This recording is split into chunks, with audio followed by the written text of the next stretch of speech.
Carl Sagan could not have trying to tell us back then. Ashton Forbes, you know, that super jacked guy. Malaysian 370, contact Ho Chi Minh 120.9. Good night. Good night, Malaysian 370. Breaking news tonight, a Malaysia Airlines flight with 239 people on board, including 4 Americans, has gone missing. Even as these grainy satellite images released today by the Chinese government. Again, the Malaysian flight too was one shot at China saying knock it off. Why shoot it down though if it's not hostile? Our technologies permit us to manipulate time and space. Why the Americans would? Maybe distance annihilated. This country is very powerful. Far more powerful than people understand. We have weaponry that nobody has any idea what it is, and it is the most powerful weapons in the world. Not even close. I remembered the line from the Hindu scripture, the Bhagavad Gita. Vishnu is trying to persuade the prince that he should be his duty, and to impress him takes on his multi-armed form and says, "Now I am become death, the destroyer of worlds."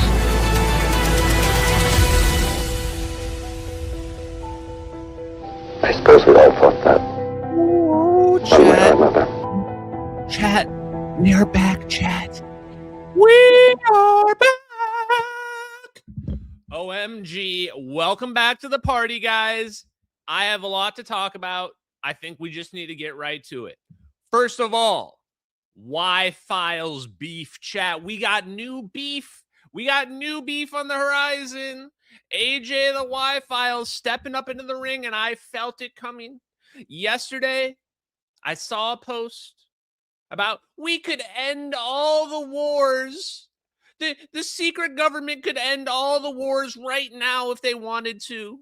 And I had never seen anything more delusional in my whole life. Never have I seen a stupider post in my whole life. And I said, that's the dumbest thing I've ever read in my life. And I replied and said, there is no way you can change human nature. There's no way you're changing human nature. It doesn't matter what technology you have. It doesn't matter what you have. There is no way to change human nature. War is never going away. In fact, this is the #1 reason why we're not getting 0-point energy disclosure yesterday. And so if you don't understand that, you don't understand the first thing about 0-point energy disclosure. You don't even understand the basics of it, which leads me to this. Do I even want to be doing this? Why in the hell am I even doing this? Who is this for exactly? And I guess the answer to that question is this is for the people in the future and for a select number of highly intelligent people who are able to see that the MH370 videos are real and want to understand what the hell they're looking at. And then for people in the future to watch this and go, how in the hell did some random guy in the public sphere with no inside information whatsoever figure all this out? Because here's the reality. This science, this technology, I'm going to show you some of it tonight, is all real. And I can't believe they've been successful at hiding this from us for so long. It's actually unbelievable to me, so much so that I've actually lost faith in humanity. Straight up, I've lost faith in humanity. The people are right. I'm starting to think the reason they didn't kill me is because they knew I was going to have an eventual psychological break from realizing that everyone on this earth is an idiot. Not everyone, not you, chat. You're special. The other people are idiots. So here's the reality, high-level overview. And this is why, before we dig into the Y-Files beef, why I'm so shook by everything, why tonight's live stream is foreboding. we have been revealing that the United States government has figured out space-time manipulation for decades, like since the fusion bomb, like in the 50s. They were like, oh, turns out when we blow up our big nuke, a lot more boom comes out than we were expecting. Well, that's weird. Like a lot more, like 2.5 times as much.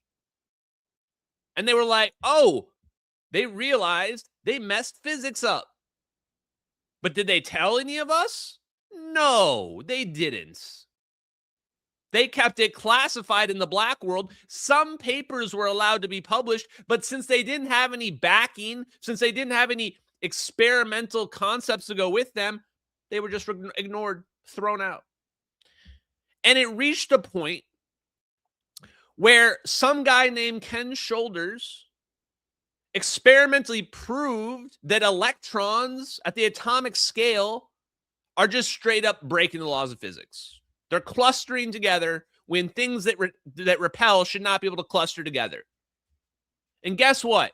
The first thing the military did with this shit is they weaponized it.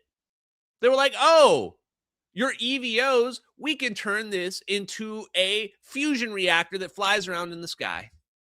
We can weaponize that. Classify it. No one gets to know. Free energy? Fuck you. No free energy for you. Weapons for us. That's the world we live in. Wrap your brains around this. The military defense contractors have fucking fusion, propulsion, and space-time manipulation technology, and it looks like aliens flying around in the sky because it's so advanced. Now, when you accept that reality, which is our reality, by the way, the one we're living in right now, you realize, holy shit, we are in a fucked up situation. You know what I think about? If someone were to ask me, Ashton, why are you doing this? Why are you doing these live streams? What are you trying to accomplish? What's your goal? I'd say most days, I think about the random person sitting on the corner or the person at the bus stop who has nothing. And I just think about our society in general. And I think we must be the jankiest, shittiest, most garbage society that exists in the cosmos. We must be straight up garbage tier civilization. That's what I think about in most days. And I think about that's the only type of civilization that would hide literal fusion energy and free energy from itself, that knows, and here's the best part, here's the twist, they're right to hide it too. The dum-dums can't handle this technology. The dum-dums, if you give them this technology, it's definitely game over for all of us. They're definitely going to blow us all up. So this means I'm basically the herald for the deep state. I'm the one out here to tell you the shit that they can't say publicly. The stuff they can't admit to. Like, hey, some scientists just had to disappear because this secret needs to stay secret. And I'm not here to say these guys are all connected. In fact, the exact opposite. But I am here to say they will make people disappear to keep this secret. Absolutely, that's definitely within the realm of possibility. So now that you understand the playing field, let's talk about drama. Let's talk about social beef. Number one thing. I fucking told you guys, go find my post. Don't even bother. You can ask AI to find the information now. I'm going to do the libtard pecking hen hand thing more too, by the way, because it's quite condescending and I like it. I told you guys, and when you get mad, I said we can do this the easy way or we can do this the hard way. Like 2 years ago, go find it. And what did people choose? We chose the freaking hard way. We could have let Ashton have his Joe Rogan moment, his Tucker Carlson moment, his Y-Files moment, where he says all his shit, leaves it for people to believe or not believe, and then he just goes off into the distance. That's all I fucking wanted. That's all I wanted. But no, we had to block Ashton from Joe Rogan. A bunch of psychopaths had to message Joe Rogan and cancel my appearance. AJ of the Y-Files, we'll talk about that in a second. Tucker Carlson, who knows what's going on with that guy these days? I honestly regret even wanting to go on his show once upon a time. But you get the point. We chose the hard way. Well, guess what, guys? This is the hard way. The hard way is not fun. It's not fun for anybody. The hard way is going to be painful, and I'm not going to enjoy it either. The hard way involves exposing people that you like, that you enjoy, because it turns out that when people are out there saying they have morals, that they believe in the truth, turns out they're full of shit. Turns out they're just virtue signaling because they know that's what you want to hear. And so this is what I would say. You say, Ashton, why are you beefing with AJ of the Y-Files? Well, here's my number one question. I said what I was doing, why I'm live streaming, what my content is for. AJ, what is your content for? Why are you doing your content? Is it for the truth? No. We can all agree you and your brother, who's your producer, are not making content for the truth. That's not anywhere in your objectives or anything that you do. You never discuss producing something for the truth. If you were trying to find the truth, you would have reached out to me years ago, 3 years ago, to investigate a literal unfolding investigation that was happening in real time. You could have even been a part of it if you wanted to. And you didn't do that. You didn't do that. So there's no way you can ever argue to anyone on the face of this earth that what you're doing is for the truth. What you're doing, we can all agree, is for entertainment and for you to make money. That's how you make money and live your life. That's what you do, and that's what your goal is. And that's fine. People are allowed to have jobs and do whatever they want in this world. But that doesn't put you on the level of what I'm doing. And here's the issue I have with AJ of the Y-Files. If you were to boil it down, it's this. His entire content, everything he does, orbits my content, and it is less credible. Much less credible. Much less credible, and he constantly blames the CIA for things, but has no explanation for how. This is also my issue with the UFO community. They say there's these flying saucers coming down, these aliens coming down and abducting people, but where's the evidence? Where's the actual, how does it actually work? Nobody's interested in understanding any of that. They just want to tell stories, which is fine. Telling stories is one thing, but it's not actually understanding an issue. Now, what's my point in this? The issue at hand here was that I saw a post about, I don't know, something about their guests, and I said that the guests have been shit. Could get somebody on there who's not a complete grifter. You've got Chris Bledsoe coming on there talking about you can summon orbs. Okay, we've heard the story. Until you're ready to have the camera in front of you and summon the orb on the spot, I don't know what else there is to talk about. Honestly. A guy who thinks he's summoning psychic orbs. This is the #1 guy in your Rolodex for your new talk show, but you're going to like act high and mighty over what I'm doing. And so I say, have a good guest on your show. In fact, I wasn't talking about myself. Preferably, I'd like to see people that like actually do things. Like you have 4 million. I don't know how many followers he has on YouTube. A lot, millions. You should be able to attract guests that aren't like 2-bit hucksters. Like get a guest that's like a scientist who's actually done something related to free energy. That's just an example for you.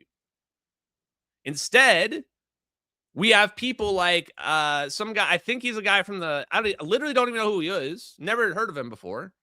Like producer on Ancient Aliens. Mike Barra or something like that. And I'm listening to the guy, and it's obvious he doesn't understand any of the physics, which I don't really mind, I guess. But like you can get somebody who does on your show. And then here's my issue. The guy is trying to dunk on this guest of AJ is trying to dunk on me over the MH370 videos. And yet he's the guy who believes in aliens are coming to visit us. Literally believes it. He thinks he's the expert on aliens. And so I just ask him straight up, you can find the Twitter post. How do you think these aliens are getting here? How are the aliens getting here, chat? And do you know what his response to me was? Thomas Townsend Brown effect. What?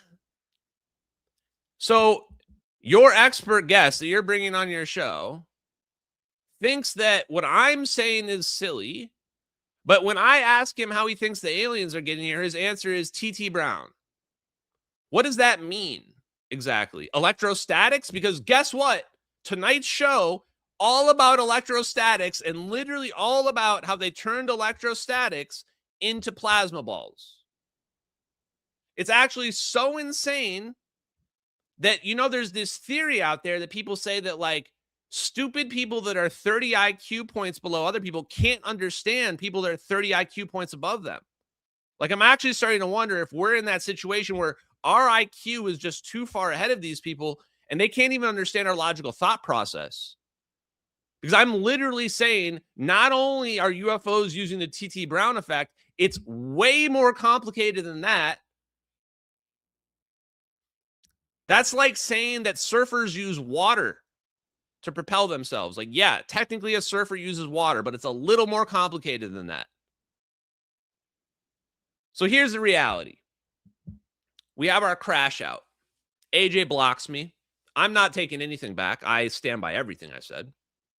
Reality is I sent AJ all this shit back in like 2024 because people were pinging him probably hundreds of times to talk about the MH370 videos. And multiple times on video, on recording, he said it. And he said he was interested in the information. So you can actually find, I think, a live stream where I discussed it and brought all the information together, updated the evidence review document on the live stream with all you, and I emailed it to AJ. Never responded. Don't care. Fine. You don't have to. Doesn't matter. But then I meet his brother at Contact in the Desert. And once upon a time, back in the day, I thought acting fake to these people was going to be useful. I thought trying to be in these people's good graces was a worthwhile endeavor. And I couldn't have been more wrong. Could not have been more wrong. So I'm at Contact in the Desert. Same time where that Missile Man guy was saying that I went up to Jeremy Corbell and was simping to Jeremy Corbell, which I'll never do again. Same thing. I talked to Gino, AJ's brother of the Y-Files. Never met him before. That was the first time. And somebody asks him right then and there, somebody I know, I'm not going to dox them here, about MH370. And what I remember hearing was that that was one of two topics that they won't discuss: 9/11 and MH370. Okay. You're the people that are discussing all these kooky conspiracy theories, but I just heard a guy say that you won't talk about these topics. I sent you this dossier and all the evidence about this that I said you could use for free. And now I'm hearing that you couldn't talk about these topics. So yeah, I'm a little suspicious.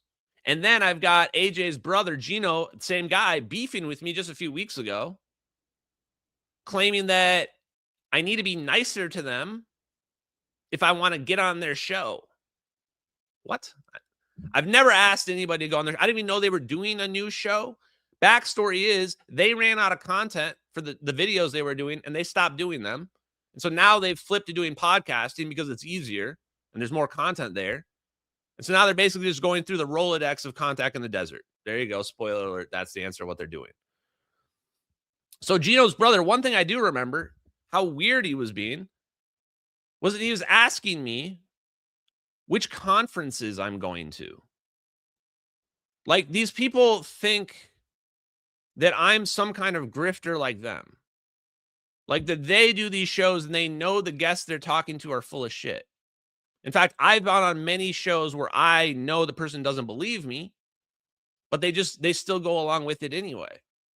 Like, shouldn't you at least press back a little bit if that's what you feel like? And so he's asking me if I go to these conferences, and I'm like, this isn't my life, dude. I'm here because I was asked to come here. And I don't think they understand that. So here's the reality. They ran out of content. They don't have anything more to do for Wi-Fi. So now they're doing podcast episodes. I research science, and it's never ending. I thought it would have ended a long time ago. My content isn't running out. I'm happy with where things are. In fact, 300,000 followers on Twitter, 100,000 on YouTube, more than I ever dreamed of. I don't need more people. I don't need more exposure. I don't need Wi-Files. I don't need anybody on this earth. And I'm thankful to all of you who got us to this point. I don't need any of you guys. I'm not petitioning to go on your show. I just want better content because your content sucks. And the content sucks in general, and I just want better content. Is that too much to ask for? I get a wormhole debate with Jesse Michaels and Eric Davis and Eric Weinstein, and it sucks. Give me something good, please. I'm hungry. I want to eat. That's what it comes down to. So here's the reality. Those videos are real. And actually, one more. I had a great clip prepared. Sorry, we're going to get going. Guys, I had a great clip ready. I'm going to try to remake it right here.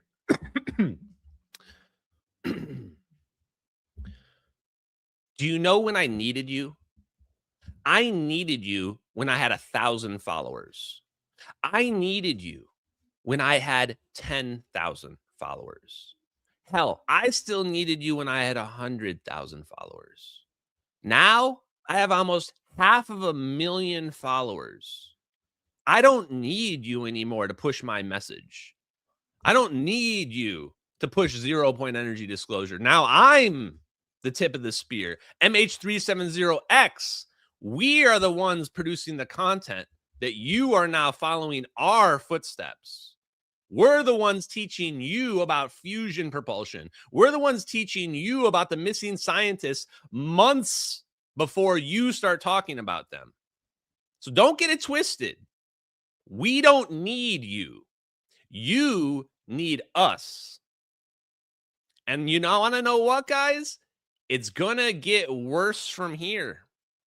It's going to get worse from here. If you think I'm an asshole now, guess what, guys? We are years ahead of everybody else. And they're going to start catching up, and they're going to start copying our content. That's what's going to happen. And guess what? It's going to get more and more awkward to not talk about the guy that is doing that content that you are following. So go ahead, crash out. Go ahead, block me, mute me, tell people not to talk to me. Because you want to know what? It's coming back to you in the future 100-fold. Not 1 for 1-fold, not eye for an eye. 100-fold. I'm going to be the one blocking you. I'm going to be the one telling other people not to platform you. I'm going to be telling other people that nobody should talk to you, that you don't know what you're talking about, that you're an idiot who couldn't see the most obvious videos ever were real. You're the idiot who was helping the CIA, who wouldn't talk about something that was real because you were fucking butthurt. That's what I'm going to do. And again, not going to do that just once. I'm going to do that to you until the day you die on this earth. So if you think I'm bad now, guys, if you think I'm a villain now, you should stop following right now. If I'm hurting your feelings, stop following. I'm not the follower for you. This is adult. This is a little too adult for you. I suggest you go find some more baby content, maybe Nick Fuentes. This is the real deal. Because why? Let me ask. People say, why, Ashton? What has being nice ever achieved? If I came out and I said, I'm going to be perfectly nice to everybody, and I'm going to simp, I'm going to kiss the ring of the Y-Files, so they'll please host me, please, so I can have a little bit more clout. What is that going to accomplish? Then everybody's going to idolize me. Ashton Forbes is the hero. He brought us the disclosure. He's our hero. Let's listen to everything Ashton says. Fuck that, chat. No. Hell no. You think I'm going to do that? I told you. Yes, I'm your grandpa. I'm not God. This is just a video game. I'm just your grandpa. You understand video games, right? We're not making a cult here. We're going the exact opposite of that. Whatever that is, exact opposite. Fuck that. Instead, we're just going to tear every single person down. Every single person that was being a dickhead, or every single person that tried to ignore us, we're going to have them, we're going to give them a mental breakdown. We're going to make them have a psychological collapse. That's what we're going to do. That will cause change in this world. That's how you change people's entire way of thinking. Going from just going, oh, I should believe in this idol now. Oh, I have a new idol. I'm just gonna believe whatever this person says. Instead of all that, we're gonna do something different. We're gonna think for ourselves. Whoa, thinking for ourselves and not what some podcaster told us. Wow, crazy. That's why, chat. Because I want people to be broken down psychologically by this information, by this technology, and I want them to be broken down by somebody who treated them like shit but ended up being right anyway. That's the perfect outcome. That's what will cause people to self-reflect on how they consume information in this world. Okay, that was a pretty good rant, chat. 30-minute rant. Didn't think it was going to be that long. Let me see if there's anything else here. I took some notes. I just want to make sure I didn't miss any key points. Oh, yeah, one more thing. I can't stop thinking about this. That guy that I think he's Ancient Aliens. I don't know. That guy that was on the Wi-Fi. I was talking about alien stuff, talking about the propulsion methods or whatever. Didn't really understand any of it. He was crashing out to people in the replies, and that was fine. You know, replying to people, I crash out on people in replies. But it was what he was saying that was so weird. The guy is like a 50-year-old fat dork loser. And he's replying to people saying, check out all the hot babes in my Instagram. And I'm just sitting here in my mind going, does this guy think that the AI girls that are DMing him are real? He probably thinks that they are real. And also, I have no idea who says that to people in their. Oh, you think I'm a loser? Check out how hot these AI babes are on my Instagram that say I'm the hottest. Jesus Christ, boomers chat. I can't understand the boomer mind. It's something that I cannot comprehend. But I'll tell you this, anybody telling you that, anybody telling you you need to check out the hot babes in their Instagram, don't listen to them when it comes to physics. Don't listen to them when it comes to aliens. In fact, you know where it's going. Keep the aliens safe from these fucking weirdos. Keep the aliens safe from these weirdos. These are the kinds of people who should never be allowed near the aliens ever if they come here. Okay. See if we got any more crash out in us here tonight. Oh, yeah. One last thing.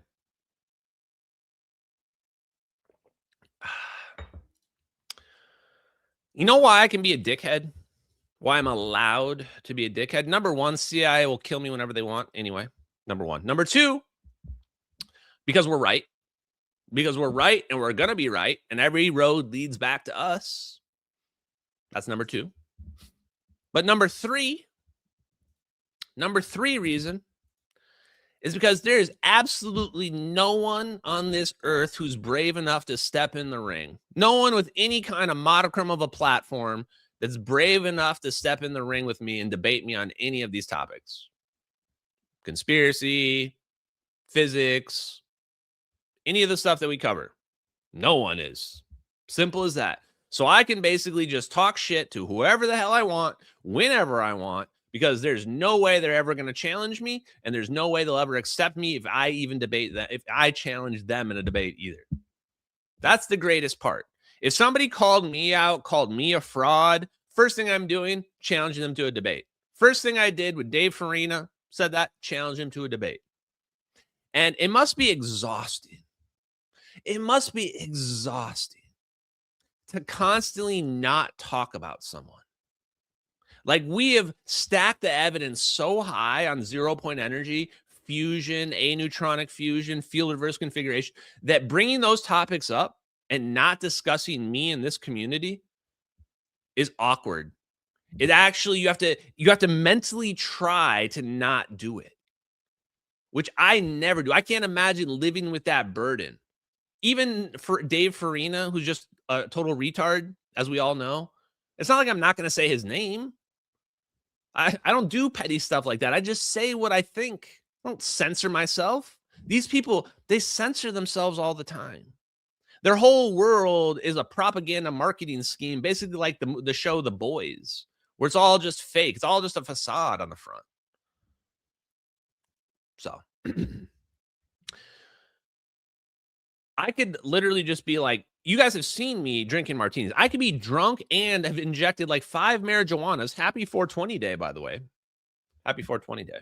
Hope you injected at least 420 marijuanas. I don't know how many the amount is, but I could inject at least several and still win a debate on 0-point energy against basically anybody. So step it up. That's all. Okay. That's enough drama, chat. That's enough drama. Cheers. Cheers. I'll drink some coffee, though. Lots of coffee. Now, let's separate ourselves, chat. Let's separate ourselves from El Noobs. MH370 Requiem. I had a realization when I was coming back home. I went on a long road trip. No, I didn't have any vacation. If anything, I'm more stressed out than I was stressed before. Did you inhale? I think that means you're now a criminal. Send this one to jail. FBI, right here. This one inhaled. And I realized something amazing. It actually doesn't really change anything. The more I think of it, it doesn't really change anything, but there's a major implication that I want to discuss with you about the MH370 videos that I can't stop thinking about. One, Edward Lin definitely leaked those videos. We know that. Here's the thing that's so weird about the Edward Lin case. Edward Lin, we found out a year ago, made a YouTube video where he's like just promoting his time in the Navy. Like, bitch, what are you talking about? You did a 9-year sentence where they were trying to get you for treason. And now you're being like, oh, I was in prison for a little while and we're back out and I'm back with the Navy again. Like, what? That doesn't make any sense. But wait, but also he changed his name. He legally filed and changed his name, though, too. So he's back in the good graces with the Navy, but there's this guy, Ashton Forbes, saying that he leaked these crazy videos, and so he legally changes his name. That's normal. Very normal stuff happening here. But here's been the rub. How did he get those videos? How in the hell did those videos get on the internet? That's the thing I've always wanted to talk to him about because I can't wrap my brain around it. And so I think there's only two possibilities.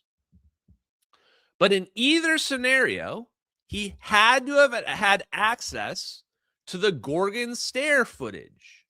And what's crazy about this is that Gorgon Stare is software.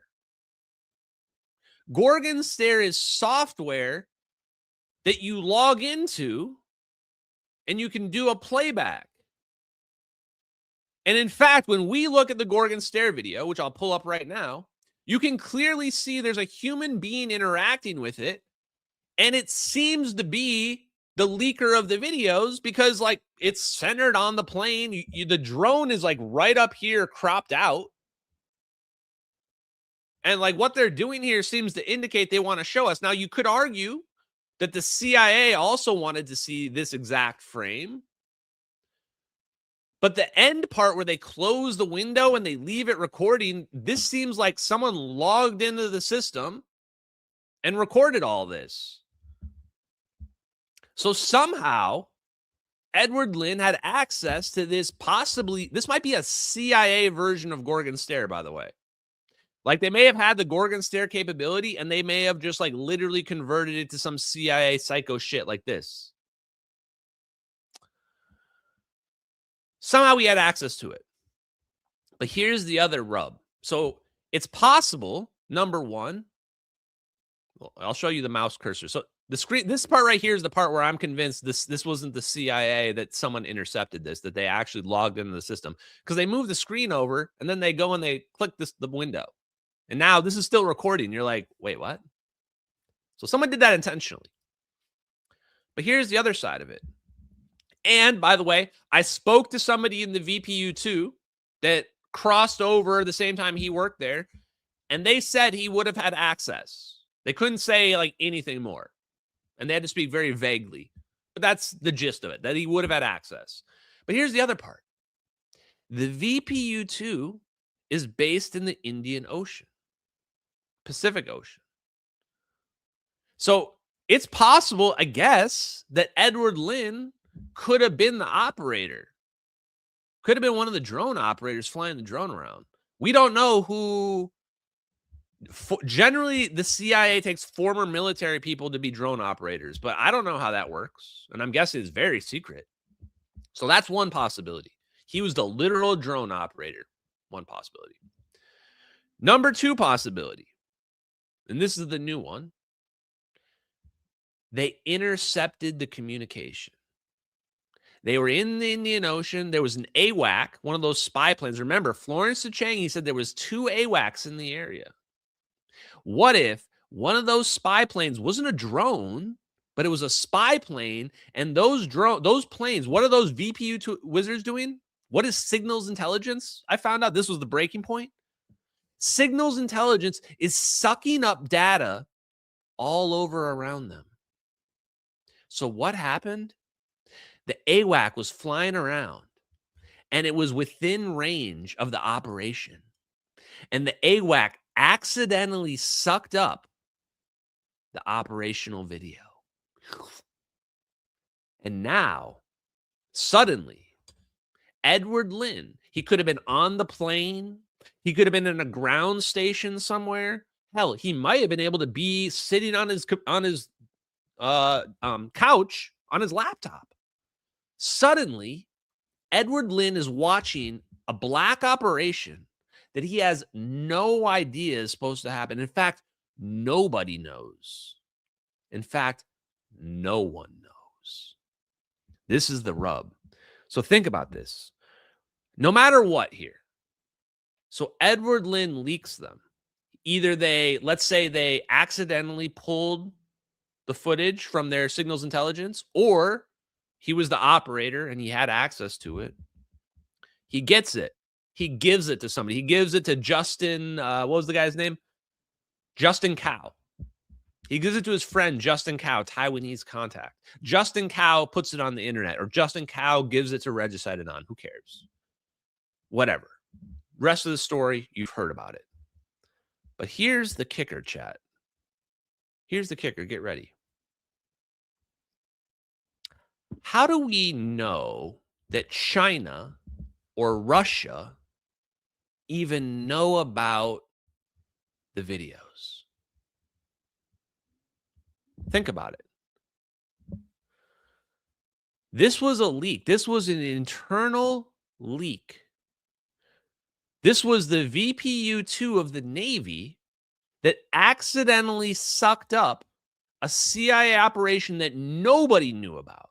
Only the highest levels, not even the military, would have been made aware of this operation going down. Our own military found our own leak. And yes, China made a statement.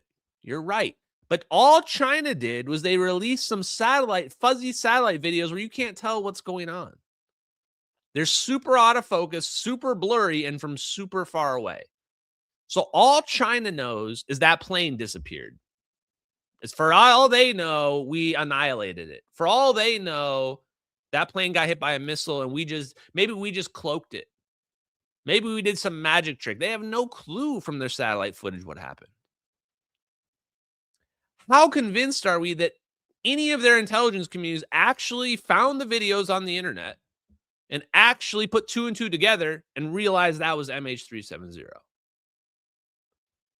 Chat, I'm starting to think that nobody on Earth knew those videos were real until we exposed them, until I exposed them. I don't think China or Russia even knew those videos were real. Hell, you could tell them, you could tell somebody that the United States was responsible for MH370 and show them those videos, and they still wouldn't believe the videos are real. In fact, we know that. You can do that anywhere. Go post them online and you'll see that. I'm starting to think, and I'm not saying here that China doesn't have this technology. There's clearly a race for this technology. What I'm saying is they don't have teleportation. We have fucking teleportation orbs. Do you see the orbs spin around a plane and then zap it out of existence? Yeah. We have magical teleportation orbs. That's a little bit more advanced than just understanding fusion. We're going to dig into that here in a little bit. But that's the point of what I wanted to set up here, is I'm starting to get worried or to think about the consideration that nobody knew those videos were real. Like, not even foreign intelligence knew those videos were real. And now what's happening, if you look at the geopolitical landscape, America is basically running roughshod all over the whole world. We're just destroying anyone we want at will. And that's exactly how you would expect somebody to act, where they have a secret weapon that eventually people are going to start catching up to them. I mean, they might be 25, 30, 40, 50 years ahead, but eventually they're going to start catching up once they start getting those quantum weapons as well. So this is something else I'll say. I mean, take this with a huge grain of salt, of course. But I have been told by people I trust that foreign intelligence communities have been watching this investigation from the beginning, from the very beginning. And the more I think about all the weird shit that's happened in the last 3 years, like mainly I'm talking about like the Kim.com stuff, some of the debunk stuff, some of the stuff related, some of the YouTubers, I'm going, this wasn't organic. This was not all organic. Some of the people that right now, they have dedicated accounts. They made dedicated accounts to exposing Ashton Forbes, whatever the hell that means. Exposing me for what? This isn't even my job. Shit. Do other people, I'm just wondering, do other random influencers have people that have full-time alt accounts that spend 24/7? All their posts are about trying to expose somebody? Seems a little weird and a little on the nose to me. Okay, so anyway, let's move on. Point being this. The MH370 videos show the truth. And I think anybody who understands the implications of what I've told you should be skeptical, because you realize we've been getting lied to on a level that's quite unthinkable. We've been getting propagandized and brainwashed by not just mainstream media, which we knew about, but we've been getting propagandized and brainwashed by even podcasters and alt media as well. We've been getting dumbed down. We've been getting made to be intelligently stupid. So the next thing that's going to come, time to go to some clips finally, is disclosure. Where's my clip?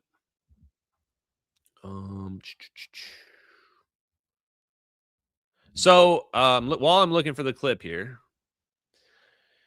Anna Luna recently was on I don't have the clip, actually. Hold on, I'll find it. Anapolina Luna was saying that there are 46 videos of UFOs that she has presumably seen that she is going to get declassified. And then just the other day, there was some back and forth, whatever. I'll leave that out. But it seems like we're going to get those 46 videos. This is the most important part about disclosure. The title of tonight's stream is Foreboding. And it's not just because there are a bunch of missing scientists, but it's also because we are on the precipice of disclosure. I don't know how you can't feel it. Hey, girl. We are on the precipice of it. But at the same time, I can tell there's going to be mass confusion, mass hysteria, and I wouldn't be surprised if we get some cults forming as well. Now, why do I say that?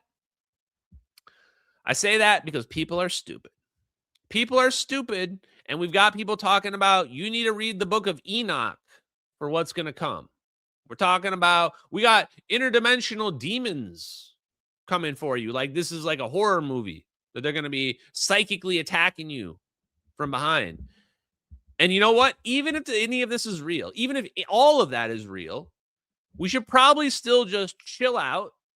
And as the physicists say, work from first principles. What do we actually have evidence for? Before we start talking about the psychic aliens mind raping us, how about we first say, show me a psychic alien, number one. Number one, show me that the psychic aliens even exist.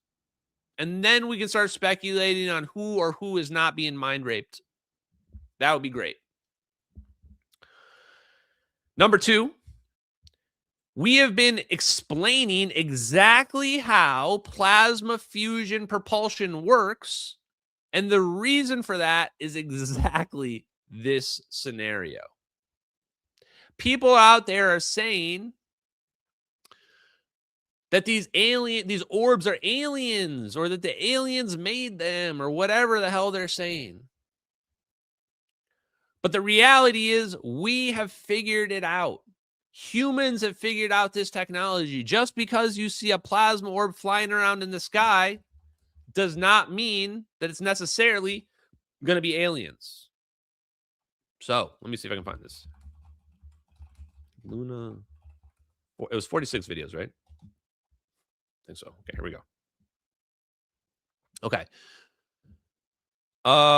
Here, let me see the latest one. Let me see if I can find it. Here we go. I think she was just talking about this like a day ago. I can't find the clip suddenly. Oh, here we go. I think this is it. Here we go. See this footage once you... Is this one longer? Yeah, here we go. Okay, so here's Anapolina Luna talking about these videos. Now, guys, I'm actually a skeptic. I'm actually a debunker.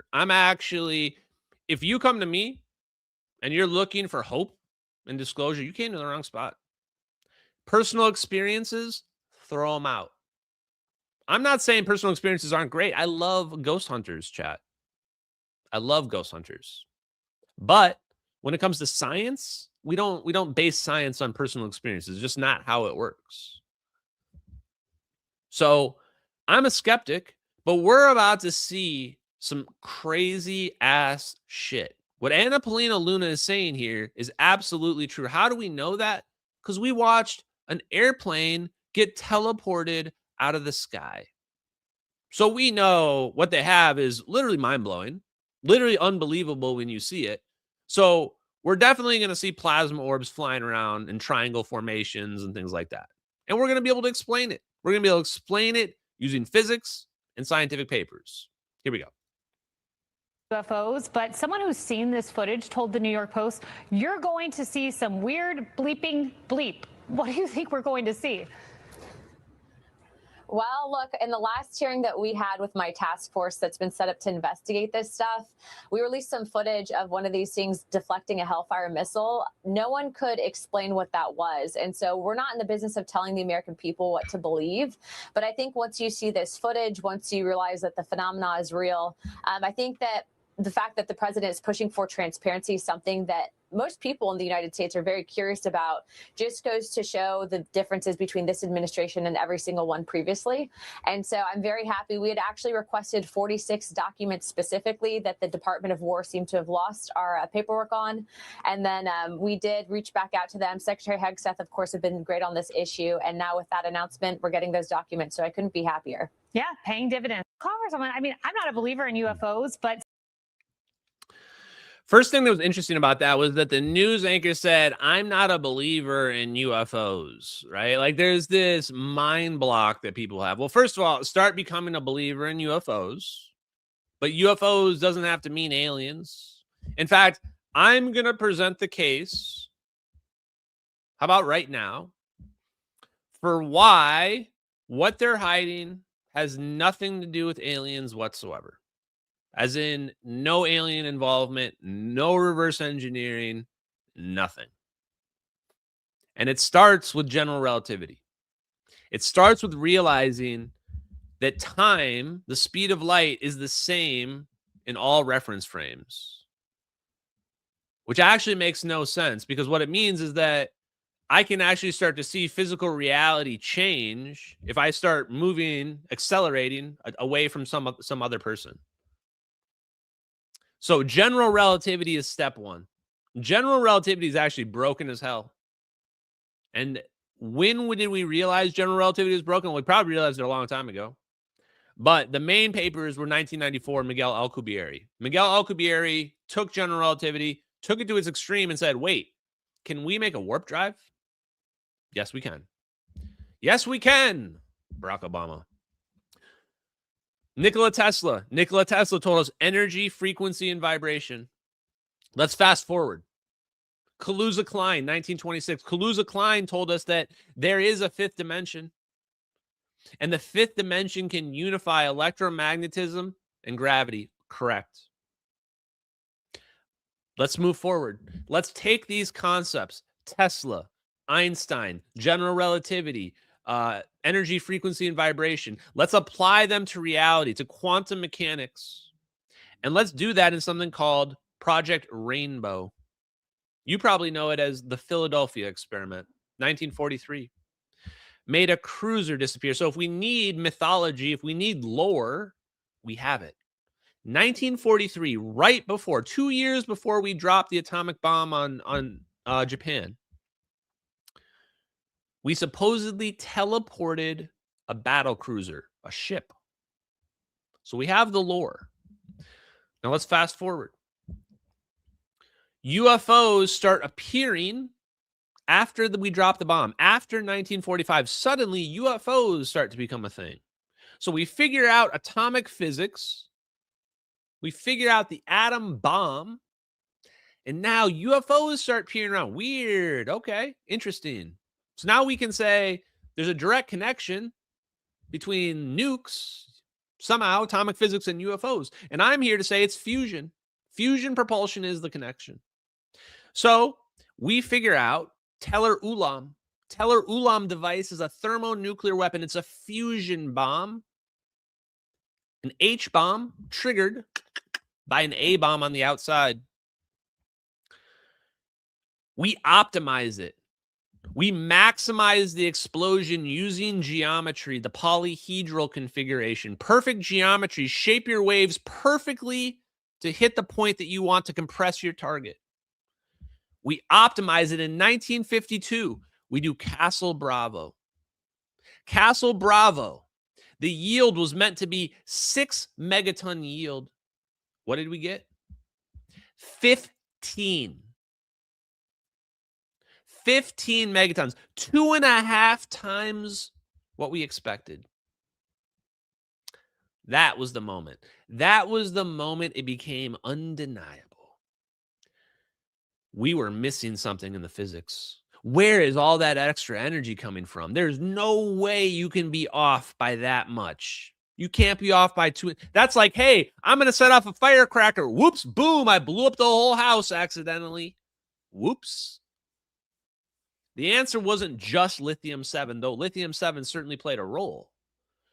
The answer was They had coupled to space-time itself. They had coupled to space-time itself, and they had created a system, a waterfall, if you want to think of it, of energy in that moment, in that instant. And they realized that electromagnetism and gravity, they're connected. Undeniably, they're connected. They figured out that nuclear weapons, high energy physics, has the capability of manipulating our reality, our space-time as we know it. Now let's fast forward again. Skipping some of the stuff, but it's okay. You guys get it. Let's move forward to 1989. Key point. Year that cold fusion was suppressed.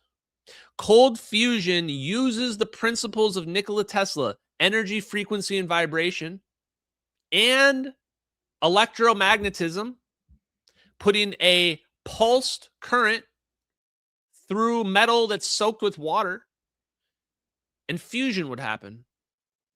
They figured out the resonance model of cold fusion. They figured out that something is wrong about our physics. There's no way this should be possible, given our understanding of fusion, of physics. And they were right. And that's why they had to be suppressed. Simultaneously, Ken Shoulders discovered that a whole bunch of electrons, which are just negative charge, will cluster together. Chat. If I gave you a whole bunch of same polarity magnets and I told you to jam them all together, they wouldn't stay together. They would all just, and they would all just shoot out everywhere. Like, you know, put two magnets together and have them shoot out. Somehow Ken Shoulders realized they'll stay together. Go ahead and try to explain that. Well, guess what? The Air Force did. Fast forward just 1 year. Hal Puthoff and Ken Shoulders get linked to charge cluster research. Third highest priority by the Department of Defense for research. The next year, it gets upgraded to second highest. Now we're in 1992, and Edward Teller himself is publishing a paper about dipole fusion propulsion. Dipole, by the way, is a nod to electrostatics, because a dipole is just a separation of electric charge, positive and minus. So when you say Thomas Townsend Brown effect, when people are saying dipole fusion, what do you think they're talking about? Fast forward just one more year, 1993. So now we've got Edward Teller saying dipole fusion, and now I'm here to tell you, this is the secret. This is the booyah moment of tonight's live stream. Prepare yourself. Jack Nachampkin, Air Force Research Labs, 1993, force-free time harmonic plasmoids. What the hell does that mean? What does force-free time harmonic plasmoids mean? That's the question that we've all been wondering. Sounds like some cool shit. But everyone wonders, what does that mean, though? And it was first Bob Grenier that told me about these papers. Then I still didn't know what they meant until even just like a few days ago. Force-free time harmonic plasmoids by Jack Nachampkin. Anyone know what this paper means? You should. You'll probably learn about it in history class in the future. This is the exact paper where they took Ken Shoulders' EVOs, his dense charge cluster, and they converted it into a field reversed configuration fusion device. This is it right here. This is the missing link. This is how they took tiny charge clusters that Ken Shoulders was making, very tiny ones, and they scaled it up. This is the math that allows them to scale it up into the plasma balls that we're seeing in the MH370 videos. So now I know, no doubt, those plasma orbs are our plasma orbs. I can nail them going all the way back to 1989 beyond any question. Absolutely, this is where it comes from. And then just a few years later, we've spoken a lot about the breakthrough physics propulsion experiments that John Kramer, Mark Millis, Hal Puthoff were involved in. But one thing that we haven't spoken much about is FAST. The plasmoid thruster experiment. Now, one thing I skipped was the Marauder program. Also in the 90s, the Air Force took the Marauder program and they accelerated plasmoids. So now you can see they were working on dipole fusion using field reverse configuration. That was Edward Teller's paper. Jack Nachampkin, who taught us how to scale up the EVOs and turn them into a field reverse configuration, a macroscopic object. And take a look at this one. The plasmoid thruster experiment. 2003. NASA Marshall Space Flight Center. Presented by Richard Eskridge.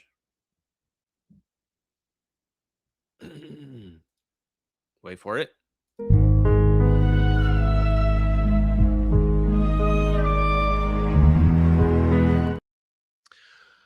Well, chat, it's time to play a clip now.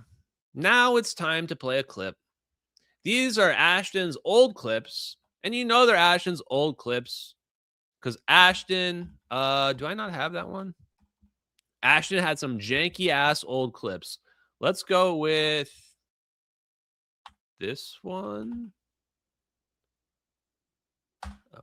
Disclosure is going to come out of Huntsville, Alabama, out of Redstone Arsenal. Redstone Arsenal in Huntsville, Alabama is the biggest fucking deal that you've never heard of. It's the biggest fucking deal that you have never heard of.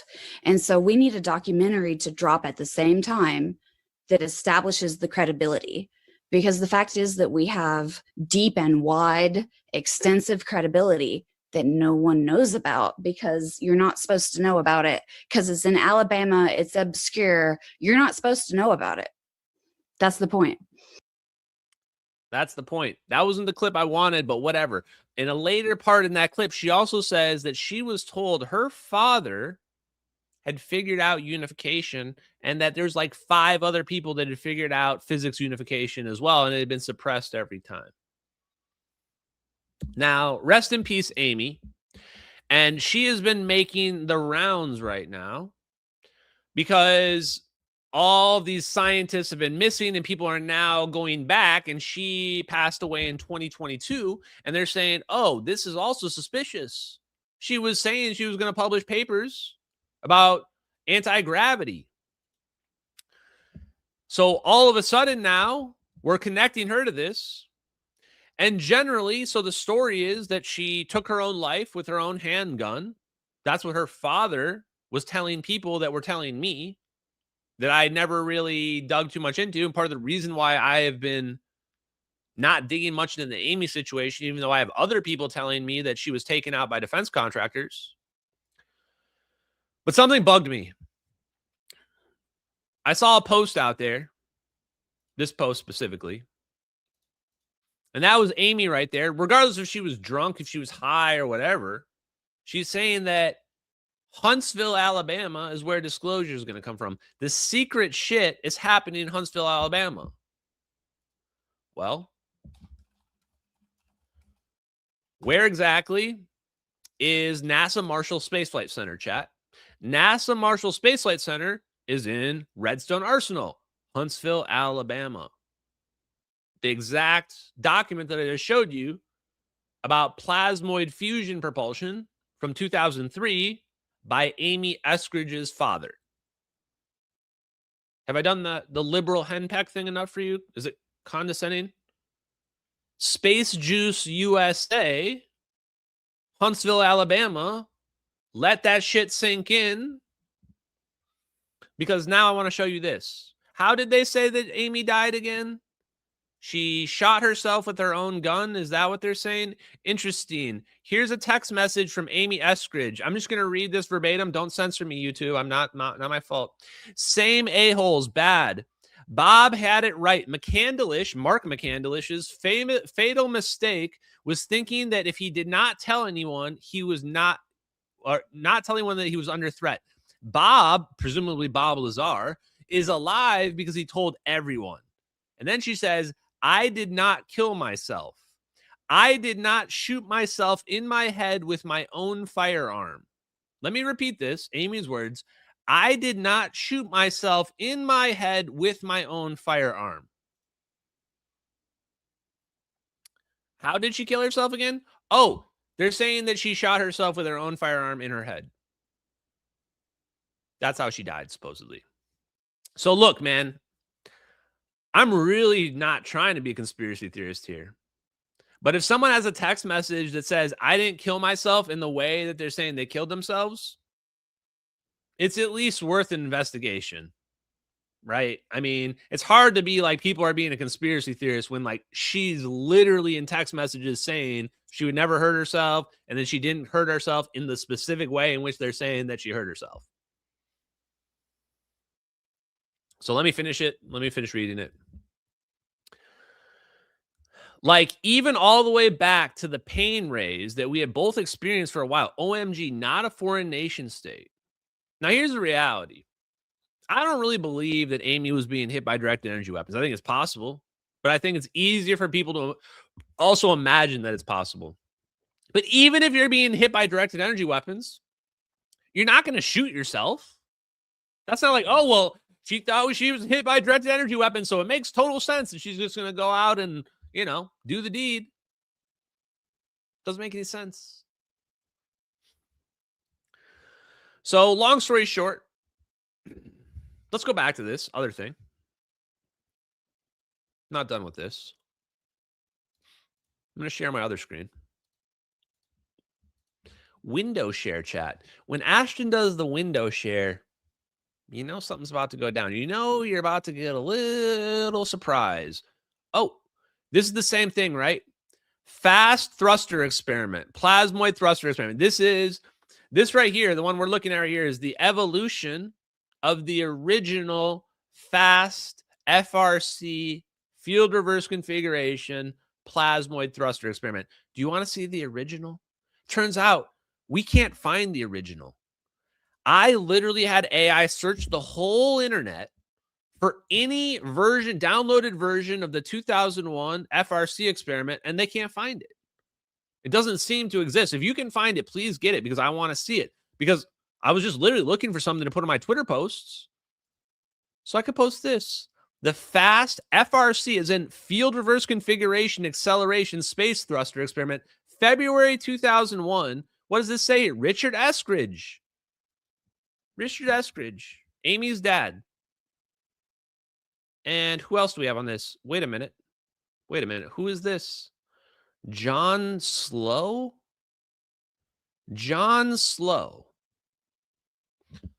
Chat, John Slow is the co-founder of Helium Fusion, worth nearly $6 billion.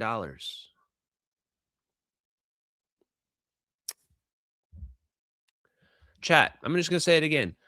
John Slow is the co-founder of Helium Energy, who just 2 months ago posted record-breaking, measurable, demonstratable deuterium-tritium fusion using field reverse configuration.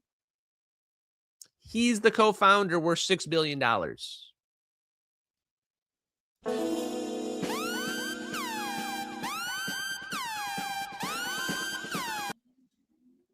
Okay. I don't know where the news is at here. It's just actually gotten comical at this point. We're breaking the news here before mainstream media is talking about these things. But, I mean, we're just kind of, I'm not trying to piece the puzzle pieces together, but you're the one saying that Amy Eskridge's death is a mystery. And I'm going, okay, well, you're telling me it's a mystery. Well, here you go. Her dad was working at NASA Marshall Space Flight Center working on plasma fusion propulsion. And then his coworker is founding major fusion companies that are saying they've already got contracts to produce fusion reactors, and nobody's even proven it works yet. Except for they just did 2 months ago, and nobody believed it was going to be possible before that.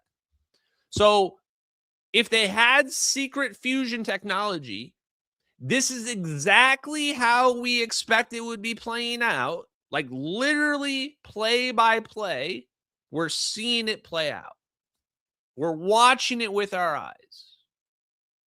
2001, they're literally doing fucking symposiums about their plasma fusion technology. Look at this. NASA Marshall Space Flight Center, 2003. Plasmoid fusion. Look at, you got a donut right there. Look at this donut, chat. Way better than a metal donut. Way better. And they realized that when they make these things, they're abnormally stable. They're way more stable than the physics predicts. Compact toroid propulsion. All the advantages of it. I mean, what were people thinking? I'll tell you, because before I knew this, I just thought this was mumbo jumbo. I didn't know what the hell they were talking about. I thought this was just theoretical garbage that they were just coming up. This was not theoretical.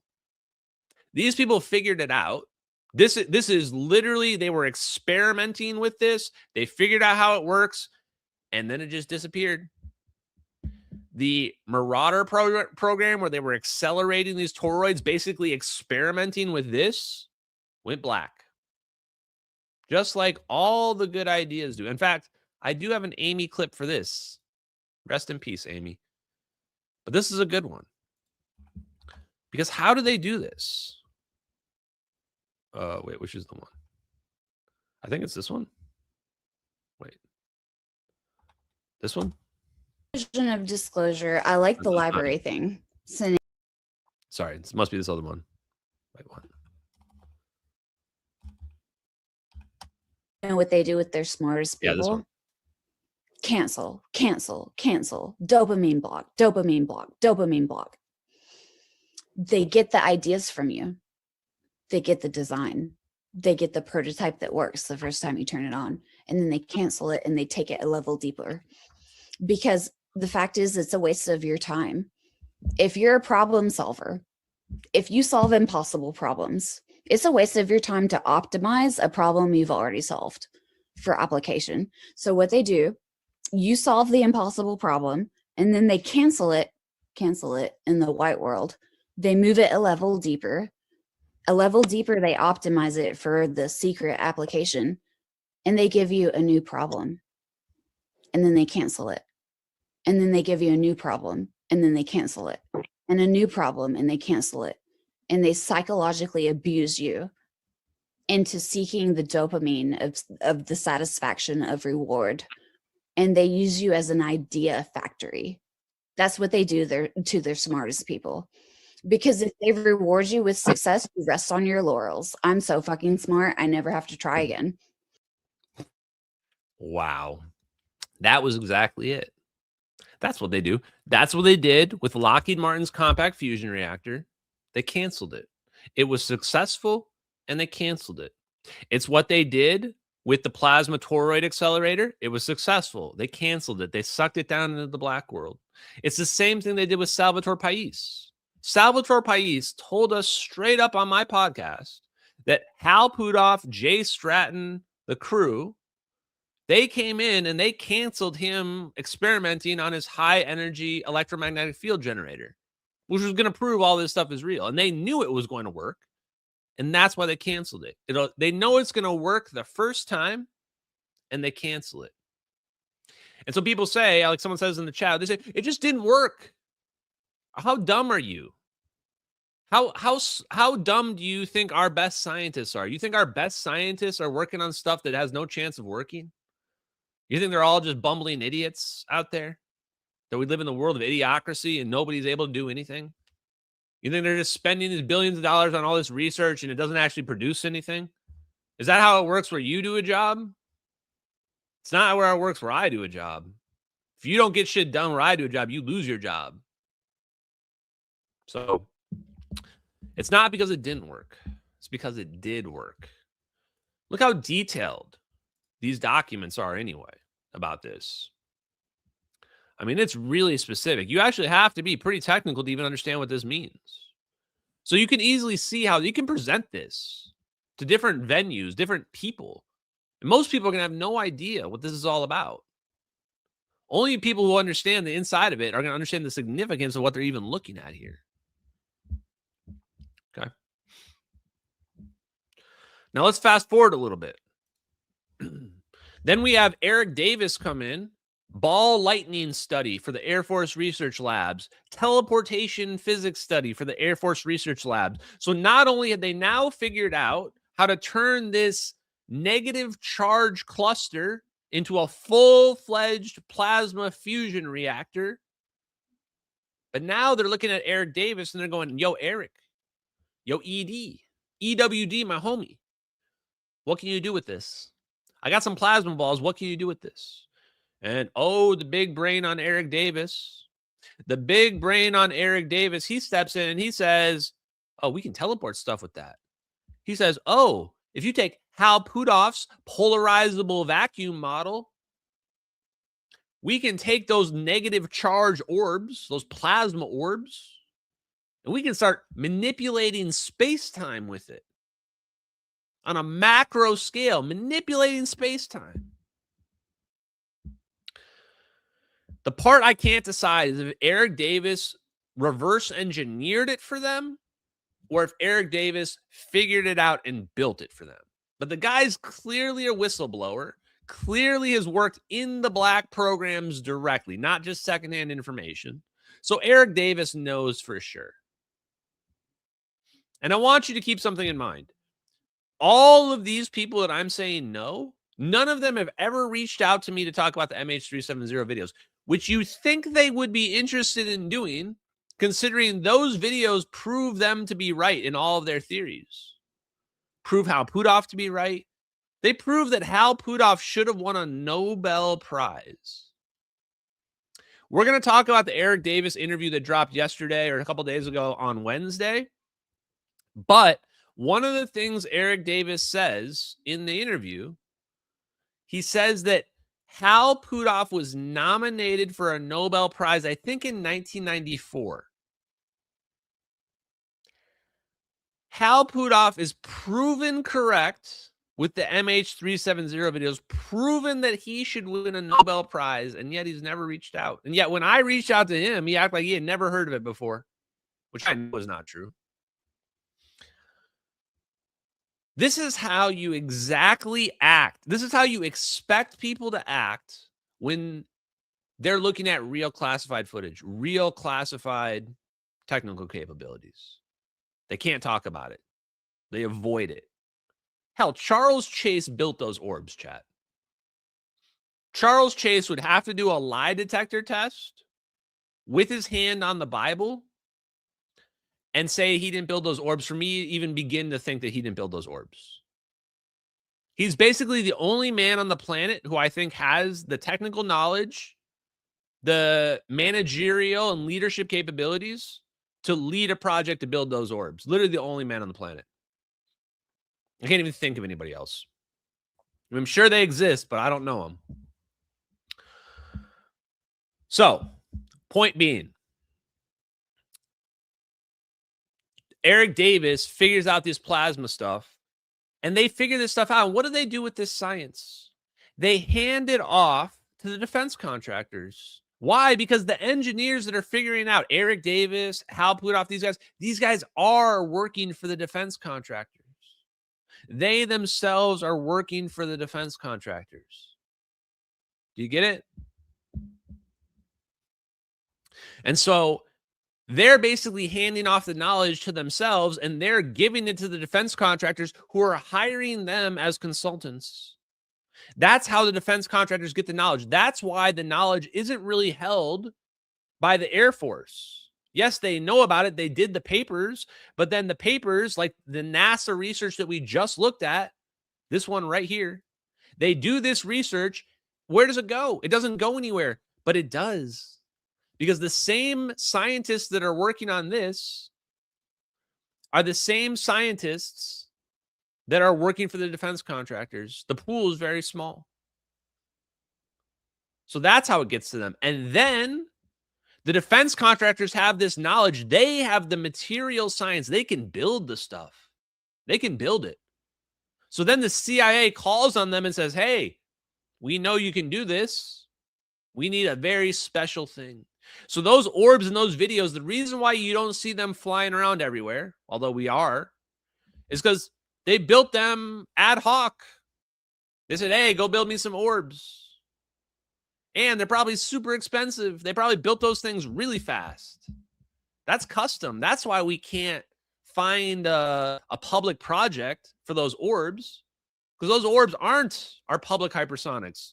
Those orbs were built specifically with specific capabilities in mind. And then, and this is me speculating now, fast forward a little bit. Just a year ago, Lockheed Martin comes out and says, we've got magical technology that's classified that we can't talk about, but it's a game changer. Lockheed Martin's whole industry is aerospace. What do you guys think it is, man? It's fusion propulsion. It's Charles Chase's compact fusion reactor. I'll tell you what happened. Are you ready? CIA hits up Charles Chase, Lockheed Martin Revolutionary Technologies Division. They say, bro, we need some plasma orbs. We're about to do some LOL shit. We're about to do some cape shit to MH370. Charles Chase says, I got you. I'm the plasma, electromagnetics, fusion, everything expert. I got your back, homie. In fact, it's Glenn Gaffney is the one that hits him up, most likely. Charles Chase says, I got you. Makes him some plasma orbs. And so he builds these plasma orbs for them. And now they figure out these plasma orbs. And Charles Chase says, oh, shit, I just built a fusion reactor for the CIA. Do you know what I'm going to do next? I'm going to build it for Lockheed Martin. So what do? He convinces the CXO of Lockheed Martin to invest in a compact fusion reactor. Why? How does he convince him to invest? How does he convince Lockheed Martin to, hey, man, I got this crazy fusion reactor idea that nobody's doing in 2014. We should do this. How does he convince him? Oh, I built it for the CIA. I already built it for the CIA. I already know it's going to work. That's what you tell him. You get in the shadowy room with the guy with the cigarette in the corner, and you go, I already built it for these guys like 3 years ago, so I know it works. It'll work. And then you also say, I'm going to hire this guy who's young, pretty naive, and I'm going to make him think that he's figuring it out. I'm going to be like, I'm going to be the project manager. Charles Chase is the project manager. You have Thomas McGuire. You'd be like, Thomas McGuire is the one building this. And you tell him, you tell the whole world, Thomas McGuire is the genius. Meanwhile, you're the real genius. You're the one who already figured it out for Lockheed Martin. Maybe Thomas McGuire also helped them build it. Who knows? But you get the point. I digress. Okay. So that's how they do it. And what we're about to see with these new videos, if they release 40 videos, is we're going to see fusion reactors flying around in the sky. So that's my case for how this technology is 100% a product of human innovation. Going all the way back to Tesla and Einstein, you need no alien involvement to explain the physics, to explain where the technology came from. Aliens are not in a single one of those scientific papers. Now that I said that, if you were to put me on the lie detector test and you were to say, Ashton, do you think aliens are real? I'll say, hell yeah, aliens are real. Are you retarded? Aliens are everywhere. There are aliens in our ocean. Does a squid look normal to you? No, that shit's an alien. Anyone fight me if you think that's not an alien. Squid is an alien, chat. There's no way that's related to us. Point being, we think about aliens in the dumbest possible way. Tim Dillon was right when he said that aliens are the dumbest conspiracy next to ghosts. It's not because aliens aren't real. It's because we think about aliens in a very primitive way. We should be thinking about aliens in terms of like the diversity of biological life.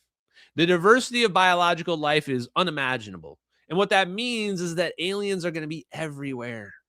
There's going to be alien life all over. That's not the issue. The issue isn't aliens. Aliens exist. Of course aliens exist. Are you dumb? The issue is, are they here and are they giving us secret advanced technology? That's a completely separate issue. Now, I'm here to tell you, they could be here.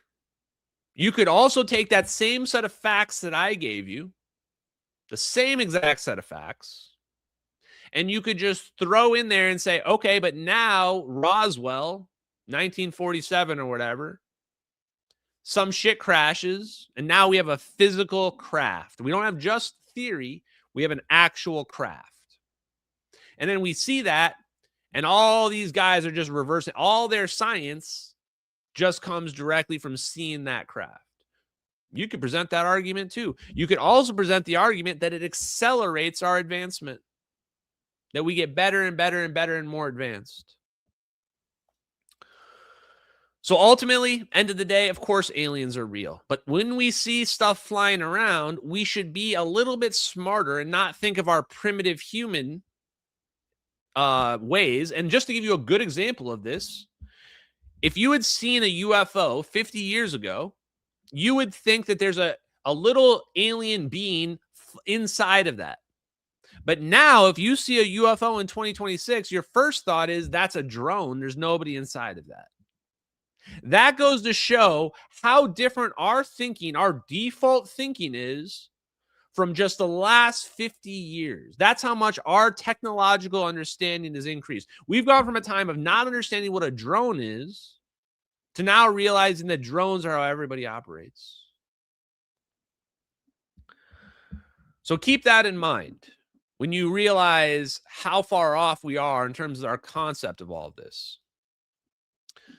Now, going back to our second person, General McCasland. Oh, and I have one more FRC paper.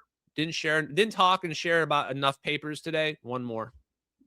Because I happened to find this, and it just seemed significant when I was searching around for that John Slow paper. Here's Justin Coe and Eder Souza, Air Force Research Lab paper, High Fidelity Modeling of Field Reverse Configuration Thrusters, 2017.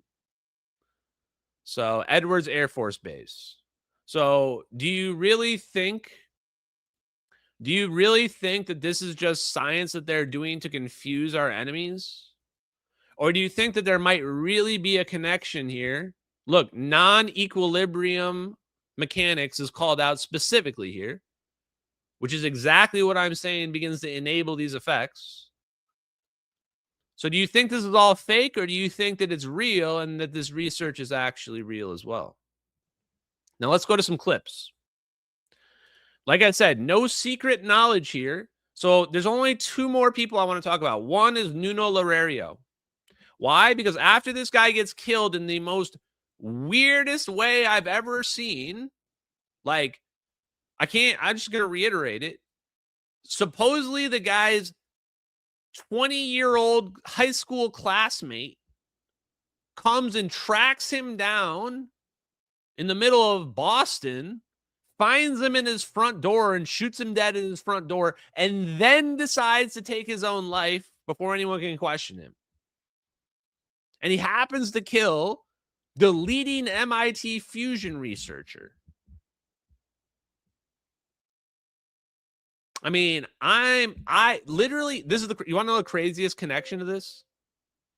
Craziest connection, where he got killed is literally next door to where my brother lived in Boston when he was going to BU. Hopefully that's not too much info I'm giving away. My brother went to BU in Boston. I went to visit him on Brookline on that exact street. And when I told my brother, I was like, dude, which apartment number were you? This is like your street. It was like right next door. It's not exactly like a crazy neighborhood. I mean, stuff happens, but like getting killed by your old 20-year-old classmate. Okay, so let's see what was he talking about? Now, everybody has been talking about the magnetic field reversal, They go, well, he was talking about the big field reversal is coming. Guys, if there's going to be a magnetic field reversal, we're all going to die. If the Chan Thomas story is true, we're all cooked. It doesn't matter if you're hiding in your bunker when the water is 100 feet above you, you're done. GG's. The bigger thing people should be listening to when it comes to Nuno Larerio is what he said about magnetic fields. Pay attention. Let's have a magnetic field present when Earth formed. Now you think that the outer core of the Earth is an MH3 fluid, it's a plasma, okay? And we know what its properties are. So you know that based on the properties of that fluid, if you had a magnetic field present when Earth was formed, it would take about 10 to the 5 years for that field to ohmically diffuse. But we know from paleomagnetism, so essentially measures of the magnetic field on Earth, that the Earth has had basically a constant magnetic field for essentially however long it's existed, around 10 to the 9 years. So you conclude from this that the only possibility is if the Earth actively generates its own magnetic field. Right? So the motions of the core of the Earth are such that via the induction term, they continuously generate the magnetic field of the Earth so that this term cannot just dissipate it away. Wait. Okay, chat. Now, I'm not a sciencey guy, and I'm not a book learned guy. I don't have a PhD. But when somebody tells me that the magnetic field is regenerating on its own, I have to ask a question. Where is the energy coming from?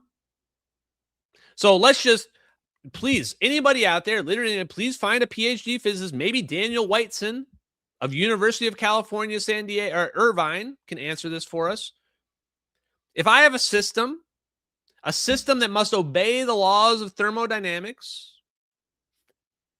how can that system's magnetic field total energy increase instead of decreasing? What Nuno Larerio is saying there is if you just look at the math, the magnetic field of the Earth should have slowly dissipated over billions and billions. You're telling me the Earth is 4 billion years old?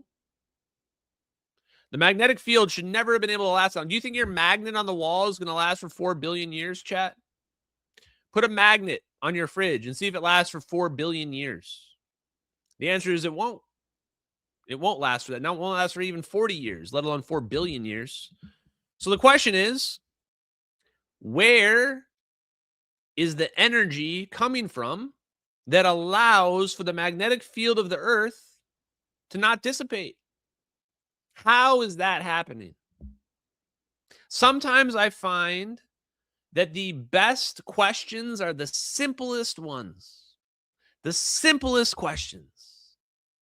How is the magnetic field of the Earth not dissipating? Well, you know what? We are going to get that answer. But before we do, I've got some more grifty content for you, chat. Let's all get scared of the 11 missing scientists. I actually like Congressman Burleson. No hate on him, actually. But here we go. Do you think it's possible that some foreign spies could be scooping up our scientists to go build something? That would be the most likely explanation for a lot of this. And that's not out of the realm of possibilities. I mean, there's been activity of foreign countries interfering with whether or bringing over scientists from other countries, whether you go all the way back to Operation Paperclip, where the United States after World War II.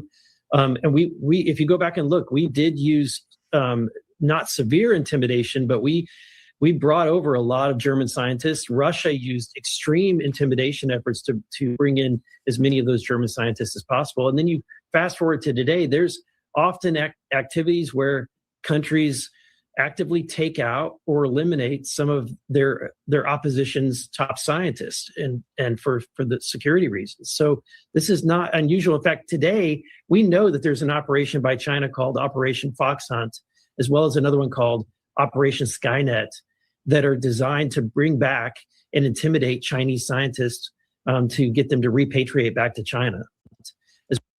So right here, okay, let's get this, guys. First of all, these deaths are not all related. So I can see the media going crazy with this last week. I kind of wanted to jump in, but at the same time, like, it's still helping us out. But I don't like this grifty angle where they're trying to make it out to be some giant overall major conspiracy. It's very, very straight up. It's just not true that all these people are connected. But that doesn't mean that some of these deaths aren't suspicious and that some of them may have been directly connected to cover. Like Amy Eskridge. Story goes that defense contractor hitman took her out or something like that. Try to make it look like she did it. I don't know. But I do know that she wrote a post that said, I would not shoot myself with my own gun. And that's how they're saying what happened. So pretty weird. Now, where's my thing? Oh, there it is. Other people, though. Nuno Larerio gets killed by his old high school or college feud. Makes no sense. 20 years later, also pretty suspicious. On video saying that magnetic fields must be regenerating on their own. Explain that, laws of thermodynamics.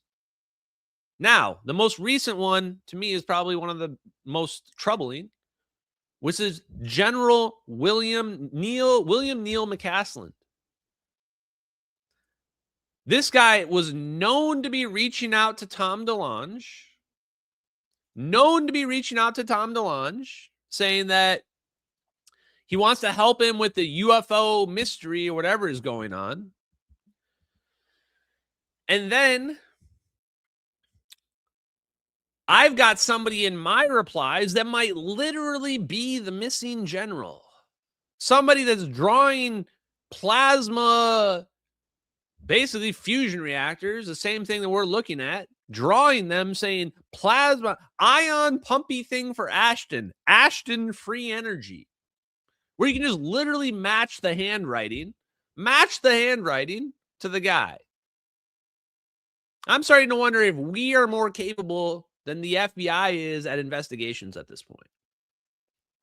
This guy, no question, was Air Force Research Lab commander. If you're looking for somebody who knows about the plasma orbs and the physics and the science that we've covered up, he has to know. Has to. And here was the big breaking point. I've been looking for the clip here, but I can't quite find it. I'm sure I have it somewhere, but I think it was a little while back. Eric Davis admits that McCasland was going to testify, that they had talked to him multiple times. Congressman Burleson confirmed that William McCasland was talking to them, and now he vanished out of nowhere. I just have to say, like, there's no way this is unrelated. No way. He didn't walk out and go kill himself in the forest or whatever people are trying to say. They would have found his body. This dude vanished clearly under suspicious circumstances. Now, you could say there's certainly an angle to be played to say that the foreign adversaries picked him up. China got him. Russia got him. Iran got him. Do you really believe that? Do you really believe that? Does the scenario seem like China or Russia got him? No forced entry? Left his phone behind? No help signs anywhere? Nah. Chat, we have plasma orbs that can teleport airplanes and make China look like fools, and you think they're picking up our generals out of their home in America? No, chat. If China or Russia had grabbed him, our CIA would have grabbed those guys like that. We got quantum technologies that can detect a dude's heartbeat from miles away in the air. You think China's goons are rolling around picking up our generals? No way. But flip that narrative, and I kind of like it. Suddenly, it's our people. General McCasland gets a phone call, says, you got to show up at the bus stop at 11:30 tomorrow in the morning exactly. This is the bus stop. Here's the coordinates. Delete this message. Throw away your phone. Gets that. That I could believe. Where he gets sucked in because he's going to build something or he's got to go into hiding or I don't know what it is. I don't know how these psychopaths work. That I believe. And so I called the PD the other day, talked to somebody in the police department, and I gave the information, including the text messages, the DMs that I had between that TMB spaceships. And I said, look, this guy disappeared the exact hour that the general disappeared. Even if it's not him, it's extremely weird. And it should be easy to confirm. I've got handwriting by this guy. Just talk to his wife. I thought about calling his wife up. Just talk to her and ask, what were his opinions on suppressed physics? My guess is he was pretty opinionated on it. What is his hand? Did he have a Twitter account? Because if he was sitting on Twitter and she's noticed him on Twitter all day, that's clearly him. How has this not already been asked? How do we not know about this?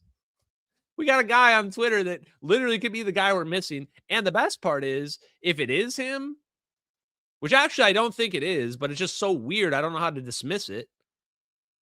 If that is somehow him, game over disclosure.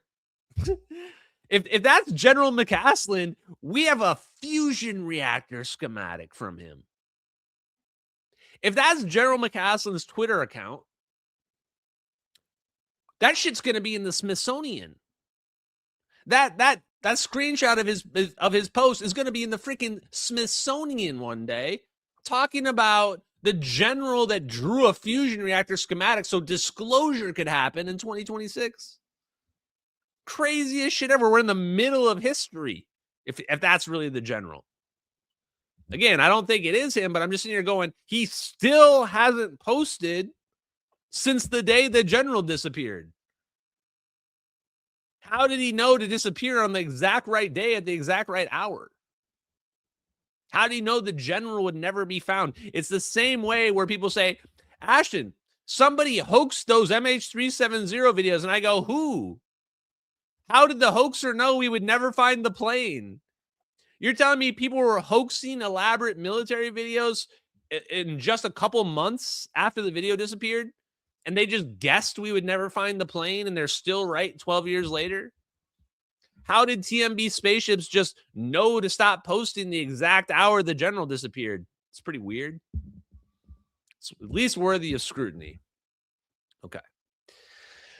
By the way, thank you guys for being here. This is a live stream, although I have been ranting a lot. We will get to the super chats in a little bit.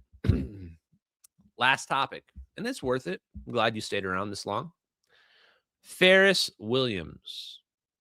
Man, I think it was HoloCypher that found this. Shout out to HoloCypher. My man found a gold mine here. This is just great. By the way, HoloCypher found a couple things. Let's first play this clip. This is from last week of the Jay Anderson Oak Shannon interview where Oak Shannon is discussing, he's straight up discussing Pharis Williams' dynamic theory, 5D dynamic theory, and how this is how Pharis Williams figured out the secret physics, which is really just the old physics of Kaluza-Klein, 5D theory. But he figured it out. He proved it all. Here we go. Extremely disruptive, exotic, novel propulsion and energy generation systems developed in secret that may be a tribute to some UFO sightings? I think it's quite possible. I think. Do you think that they might be contributing to this nuclear stuff? Might be contributing to some UFO sightings? It's quite possible. Getting a lot of use tonight out of that. One of the things that Willie and I suspected years ago is that they took his theory and advanced it much further than we were able to because they got the money to do that. We couldn't scare up enough money to build a gadget to try to test some of the predictions. Chat. When he says Willie, he's talking about Pharis Williams, his buddy. He's saying one of the theories we had with those UFOs is that they figured out my 5D theory. Because it turns out The 5D theory is what allows for Ken Shoulders electrons to stick together. The 5D theory is what allows for that FRC plasmoid to be stable when it shouldn't. His 5D theory is the basis for all of the orbs, all of that fusion research, how you turn it from a conceptual thought, a dream, into a physical reality. The guy that corrected the thermonuclear weapons calculations. But it makes several predictions that should be testable. It's just going to take a lot of money to do that. And they may have picked up on that, or other theories, other approaches to interdimensionality, or to what this 5-dimensional theory appears to do is tie together electromagnetism with gravity. And if you can do that, if you can take advantage of his expanded Maxwell equations, then maybe you can build an anti-gravity device. And I think that's quite possible that that's going on. I make a statement. I think I said this to you. If you see in the public domain an advanced aircraft like a stealth fighter or the B-2 bomber, then it's either obsolete or very nearly so. And there's something much more sophisticated behind that. If you see something in the public domain, it's obsolete. One of the biggest questions people ask me, they say, Ashton, if this technology is real, why aren't we using it against Iran? Why are we flying these ships around, planes around that are 50 years old? It's obsolete. We're doing it because that's how things really work. The technology that we have, that we really have, it doesn't get shown publicly. Not for 20, 30, 40, 50 years. That's why we're in the mess we're in. That's why videos can leak of a CIA operation using 100% real human technology.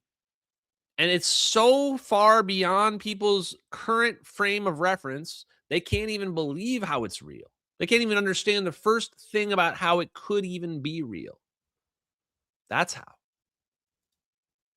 One last thing before you go, and if you can't answer it, it's not a problem. But there's a well-known researcher by the name of Grant Cameron. Have you heard of Grant Cameron? I've heard the name, but I don't know him. Okay, because he's a UFO researcher. He's been around for a number of decades, and he was actually one of the first researchers to receive the Admiral Wilson documents when they were retrieved from Edgar Mitchell's estate after passing on. Back in 2021, I think it was, Grant Cameron put a photo online. It was of a piece of paper with notes and names scribbled onto it. And it appeared to be like a list of attendees for some sort of meeting, or perhaps the establishment of a working group or something along those lines. And on the name list, it was included Bill Wilkinson from CIA, written in front of his name, McConnell with NSA written next to his second name, no first name for McConnell. John Alexander was on the list, Hal Puthoff, Ed Speakman, Jake Stewart, Ralph Freeman, Bob Wood from McDonnell Douglas. Basically, it's a list of influential names within the defense, aerospace, intelligence communities. And at the top of the list is the word me, with Los Alamos National Labs written next to it. Now, Grant Cameron is asserting that this list was composed by yourself and that the words me with Los Alamos next to it is you. Does that sound familiar at all? Somewhat. Somewhat. Holy shit, chat. Holy shit. What? This list is like a fucking dream. This list is right up here. Hollow Cypher's in the chat, my brother. Hollows, I love this guy. This list right here is proving his theory right. You have the who's who of defense contractors, the leading expert on zero-point energy and space-time manipulation right there in the middle, CIA, NSA. Boom. You're wondering how they took this concept of EVOs, of dense charge cluster, turned it into a field reverse configuration plasmoid thruster, and how they hit it. These are the dudes that brainstormed it. These are the guys in the smoky room that were going, we got to make this hidden because it's way, way, way more than people can understand and accept. And because we're going to weaponize it. There it is. Weaponize it. And did you see his response? He says, he gets asked about it. He's like, it looks familiar. Because he can't even talk about it. He probably still has NDAs that still apply to this day, even though he's like an 80-year-old man. He has NDAs that still apply. It means he can't even talk about that, even if he wanted to. Crazy, man. So, we've spoken about Pharis Williams a lot, and I'm going to continue to talk about him. Why? Because I'm realizing they're about to show us some fucking plasma orb videos, and people are going to lose their mind. People are going to be looking for answers. People are going to be starting cults. You're going to have Mick West saying that it's, you know, Chinese skydivers with rockets attached to them, right? People are going to be coming with totally nutso shit. They're going to be saying it's an Amazon balloon. It's a happy birthday Amazon balloon. We're going to be looking at plasma orbs flying around. I mean, people are going to be really disconnected from reality. So we need to bring this down to earth for people. Number one, Pharis Williams says there's one more dimension, not 27 more dimensions, not 1,000 more dimensions, just one more dimension. Just one. We get one more dimension, and that solves everything. Solves everything. You say, Ashton, what does it solve? Thank you for asking. Thank you for finally asking. Turns out I had it queued up, but now I lost it. Let me pull it back up. It turns out Pharis Williams, again, this is another shout out to Hollow Cypher, 2 for 1, gold star Hollow Cypher today. Oh, wait, what did I do with it? Hold on. Oh, here it is. Okay, here it is. He found an actual presentation by Pharis Williams that's 30 minutes long. And I'm watching this and I'm realizing this guy is literally dropping the truth nukes at the Albuquerque Marriott, chat. The guy is literally doing the South Park thing, probably at the like airport Marriott. And he's just sitting here explaining how there's an extra dimension and literally the solution to everything in physics. This was an absolute joy to watch, and I just want to present part of it to you. We're not going to watch all 30 minutes or what have you right now. But you asked, what does it change? Well, let's start with this right here. What is this an image of? This is an image of the big thing that I've been saying all along. Gravity and electromagnetism are connected. And sometimes I post memes showing the equations for the electric force and the gravitational force, and they look identical. The only difference is the strength of the constant. That's it. So if that's true, then in theory, you should be able to take those two equations, mix them together, and you should be able to find some ratio of the strength of the force between the two. And if you are unifying electromagnetism and gravity, you must be able to do this. The only way they can be unified is if somehow those two equations talk to one another. Well, there it is. There it freaking is. This is Pharis Williams saying the ratio of the electric force to the gravitational force for these fundamental particles is given by this equation right here. No other theoretical prediction of this value is known. Wow. Chat, you're ready for it. Libtard Penpeck. Chat, no other theoretical prediction of this value is known. Did you get that? That sink in for you? This was what I've been looking for the whole time. I knew there was somebody out there who must have connected these two equations together. And who, of all the people that could have done it, it's Pharis Williams himself at the airport Marriott in Albuquerque. Who knows what year? 2002. Who knows? I'm just making that up. Now, you say, Ashton, but what does it mean, though? Guys, what do you think it means? Before I show you the answer, you're all smart. I want you to prove your knowledge right now. I want you to post in the chat what predictions you think this 5D unification theory for our cosmos, what do you think it will predict? Because any good physics theory must be able to predict physical things that we see and observe. So we know there's gaps in our physics knowledge. Right now, we can't explain, for example, I'll give you a freebie. We can't explain dark matter. We can't explain why the edges of galaxies are roughly the same speed as the middle. That doesn't make sense to us. So we call it dark matter. So I gave you a freebie. That one doesn't count. What other things do you think that will be able to explain? Okay, hopefully you put your answer in the chat because now it's time. Here we go. Here's the answers. How did the ratio of the gravitational to electromagnetic forces come to be? I apologize for the sound. It's really bad, so I'll reiterate what he says. That's important. Don't worry. Those exponential terms, when you form the ratio of the forces, you end up with this, which is exactly what we've been seeing all along, but I know of no other way of predicting it. Okay.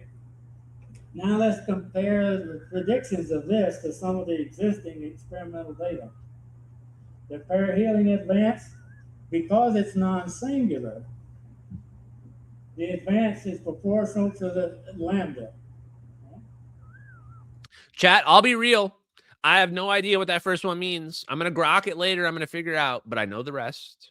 And I can show what that is if anyone wants to see the math. Well, no. The redshift, well, it's exponential with respect to time and mass. That means that if you've got a very massive particle, the fact that the redshift is exponentially proportional to the mass, you can have quasars in a local galaxy with large redshifts very easily that way. Well, there you go. That one's a big one. Redshifts. When we look out there, we see everything is redshifted. It looks like everything is moving away from us. And so we said, oh, well, everything must have at one point been at one single point because everything looks like it's moving away from everything else. So we think that everything must be expanding away from everything else. But what if we're wrong? What if redshift is explained by something else? What if this 5D theory now explains redshift as a different phenomenon? What would that mean for our assumption about the formation of the universe? Well, that's the next one, chat. What does that say right there? No Big Bang.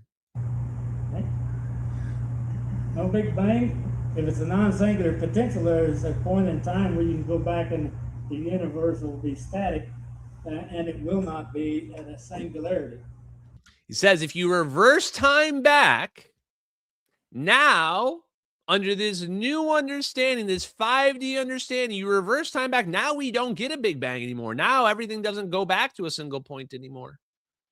Now we have a different understanding of the universe. Now the universe is infinite, forever lasting. That chat, that's something that you don't go on CNN and you don't tell people, because that's something that's going to make a whole bunch of libtards say game over. That's the kind of thing where a whole bunch of people with PhDs, those people can't live with themselves anymore if that ends up being the case, because those people have spent their whole lives dedicated to the idea that the universe began with a Big Bang. The same people that you ask, okay, well, like, where'd all that energy come from? Where'd all the mass and energy in the universe come from? Did it just come from the Big Bang that one time? Like, free energy is possible, but just one time? They can't answer that. The Big Bang. No Big Bang. I love this because I have independently, well before I even knew who Pharis Williams was, am all over the internet saying I don't believe in the Big Bang. That if Hal Puthoff's right, if his science and physics is right, there's no way the Big Bang happened. Because redshift is now explained as permittivity, permeability. Doesn't need to be explained by everything moving away from each other anymore. And so to see this and to see Pharis Williams, a guy who was holding high esteem, high regard, who solved the nuclear weapons yields, for him to say this and go out on a ledge and say, guys, there's no Big Bang, that's huge. Dark matter, the time dependence that you see in that gravitational field means that if you're out in the arms of a spiral galaxy, and it takes several light years for the effective mass at the center of the galaxy to reach the position of that star out there, then the tangential velocity of that star in the spiral arm will not fall off like it would be predicted by Newtonian gravity. Because of time dependence, it will think that the gravity is much larger because it was older. Wow. So what did he just say there? He says, if you apply general relativity and this 5D theory to a spiral arm of a galaxy, suddenly the arm of the galaxy is not going to see itself as it shouldn't be going slower anymore. Now it's going to see itself as there being more mass there. Therefore, it's going to see itself as moving faster. And I love that explanation because he's basically using general relativity to explain it.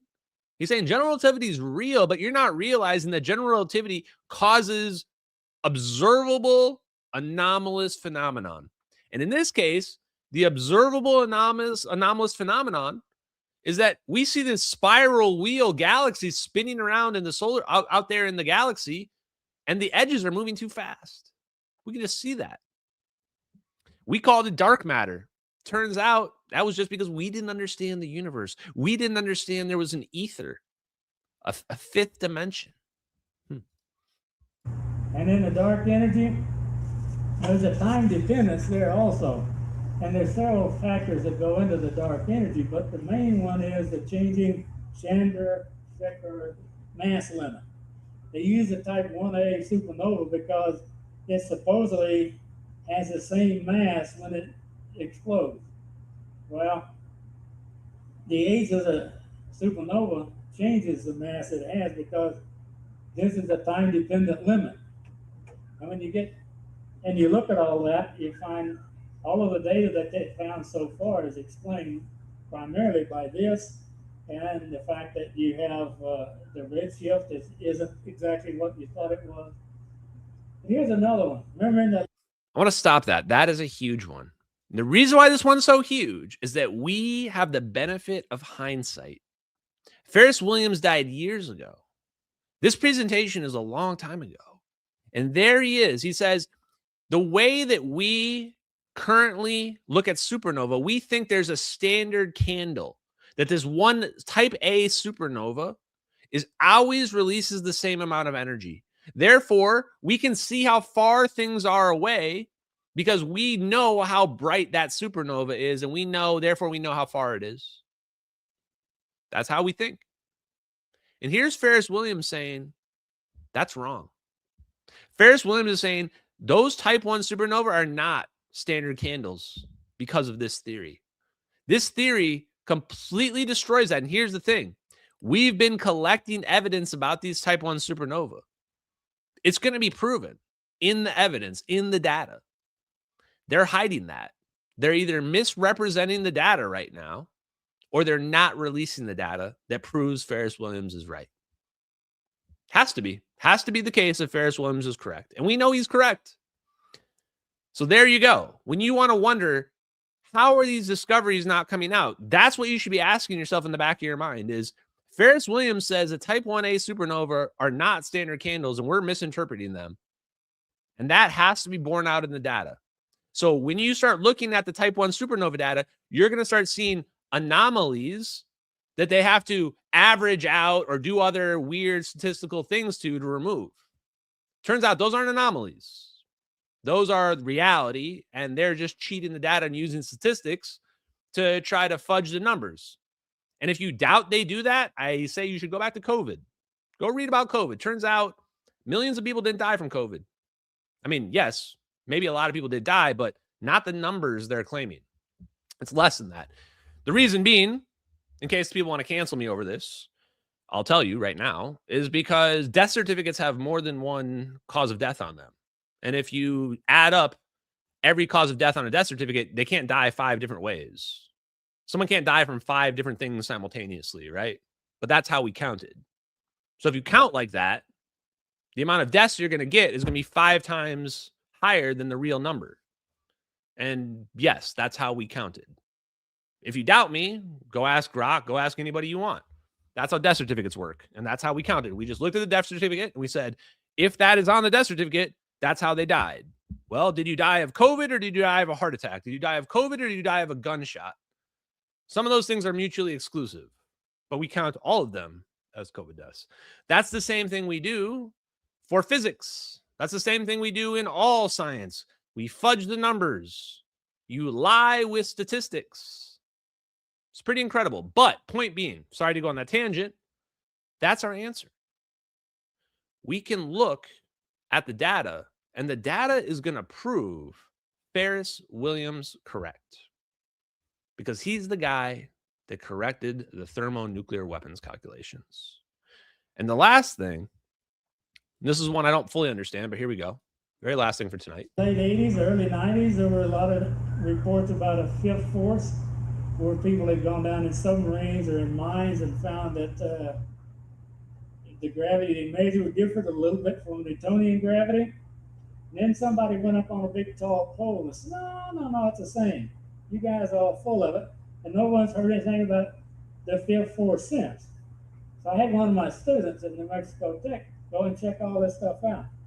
All of the underground stuff show a difference. All of the above ground stuff show the same. And if you look at the non-singular gravitational stuff, which I have in the book there, you find that since the non-singularity changes gravity primarily below the surface, then that's where you'll see it in any experiments. Whoa.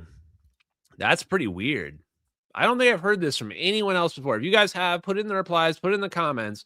Here's Pharis Williams saying there's 2 types of gravity. Pharis Williams is saying gravity measured above the surface doesn't match the gravity measured below the surface, meaning there must be something else going on. This directly connects to Bob Lazar's 2 types of gravity claim, gravity A and gravity B. And I'll be real with you, I thought that was bullshit. I still kind of think it's bullshit. But this actually gives some credence to that idea. Because now he's saying, oh, gravity can act differently under different conditions. Interesting. So, that's our live stream for tonight, guys. Connecting to you, and I hope I presented to you the powerful case. I think it's a powerful case for why all of this science, all of these UFOs are fully human technology. Not to say that it has to be the case, but I think you can present a compelling argument that it is. And what I tell to any podcaster out there is you had 3 years to talk to me. You had 3 years to reach out to me and talk to me about MH370, about fusion propulsion, about free energy, about all the scientific papers and engineers that I've uncovered, and you never reached out once. Now, in the 11th hour, when they're about to release 40 videos, including plasma orbs flying around, you want me to kiss your ring? You want me to suck up to you because you think I want to be platformed by you? I think you've got it backwards. I think you've got it twisted. You need my credibility. And if you don't want it, fine. I don't care. I'm going to sit here and watch as everything we've been saying gets vindicated. And as it gets vindicated, I'm going to become an increasingly larger and larger dickhead to all of the people who ignored, slandered, tried to make fun, all of them. And the longer they wait to have the painful conversation that is coming, the more painful it will be. I'm not going to make it easier. There's not going to be any outs on this. And so, honestly, if you're somebody just living your life, you don't have to worry about this. It doesn't impact you at all. But if your topic, if your content is suppressed physics, free energy, 0-point energy fusion, then there is no avoiding that I am coming for you. There is no avoiding it. And the longer you wait to say my name, the longer you wait to have the conversation with me, the more brutally honest I'm going to be. If anybody called me out, I'm challenging them to a debate the next day. When I call people out, nobody wants to step in the ring. That's the difference between us. Okay, guys, let's go to the super chats. Thank you very much. Oh, Dark Ashton coming out. Yes, guys. And just to reiterate, thank you, Raising Cane, for those gold pills. People don't learn anything when you just present a new person for them to look up to, a new person for them to believe in. The only way people begin to think for themselves is you break them down psychologically and force them to reevaluate all of their preconceived notions. That's the only way. So yeah, absolutely. I'm mean, I'm dickhead to people on purpose because I would have it no other way. No other way. Ooh, super chats. Oh, we are on fire. Leslie Wisdom Teeth. Okay. Lulu is the sidekick. Hecklefish will never be. And by the way, it's not personal. I like Hecklefish. I don't watch. The reason why I don't watch Y-Files isn't because it's personal.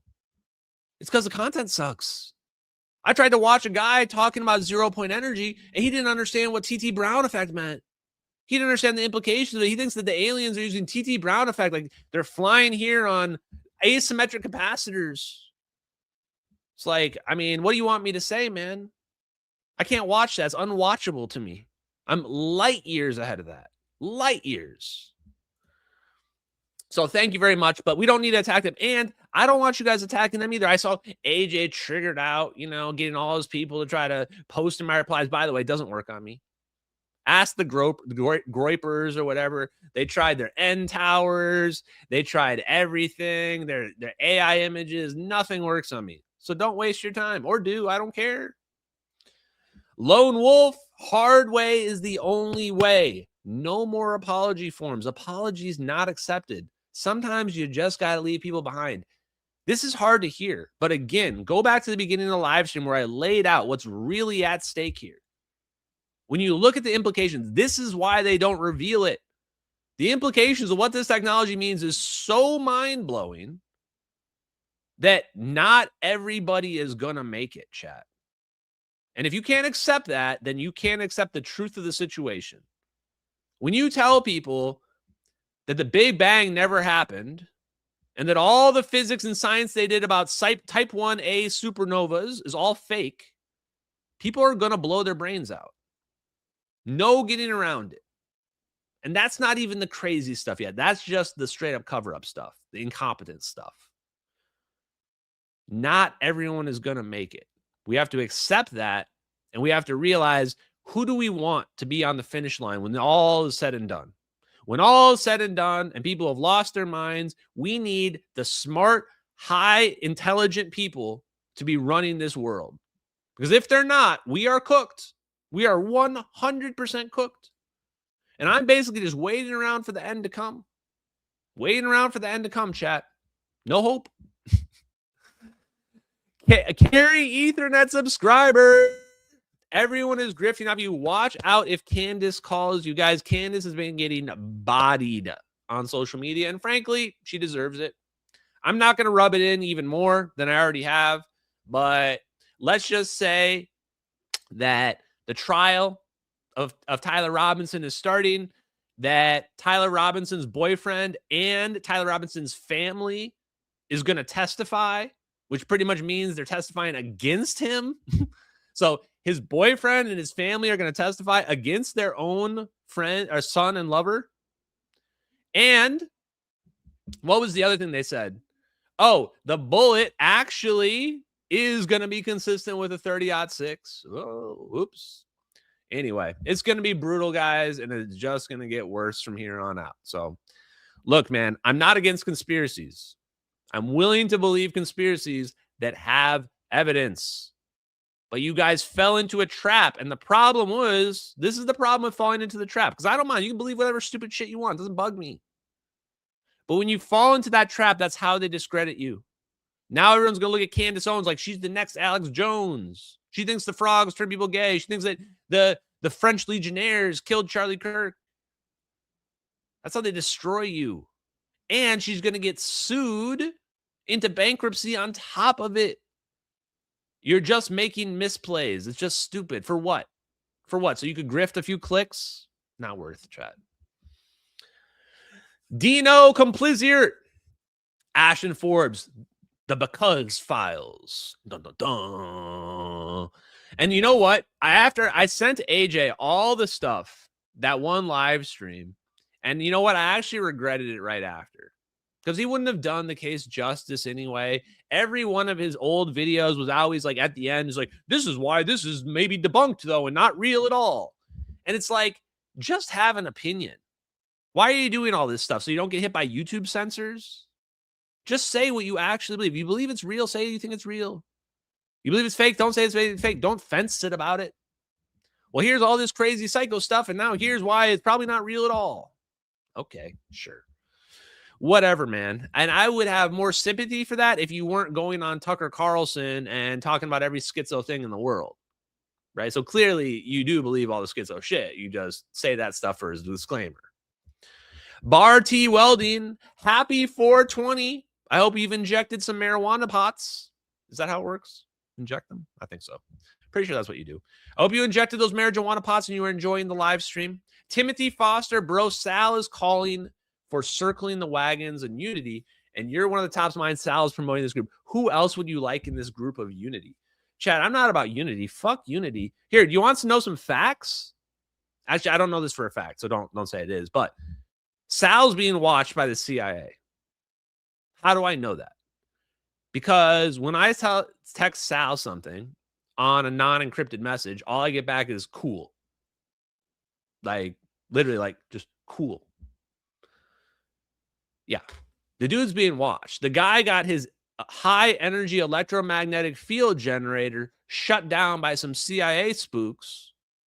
And now they're terrified because the dude's going on podcasts just spilling the beans, and we're figuring it out. Random healthcare IT guys working 80-hour work weeks are figuring out fusion reactors in their off time, chat. Yeah, the CIA is listening to Sal's messages, and if he says the wrong thing, they're going to fucking throw him in jail. Like, almost guaranteed. Because what did we realize about Pharis Williams? They classified that. All that 5D physics, that's classified.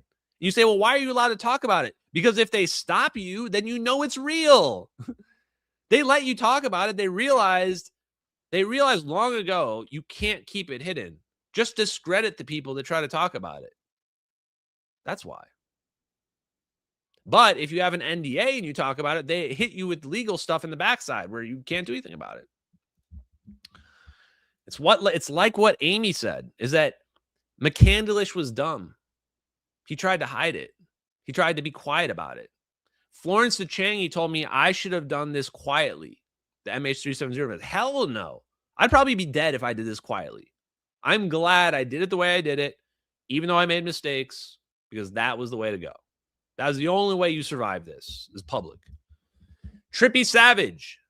UAP. Undisclosed American programs. You almost got me there.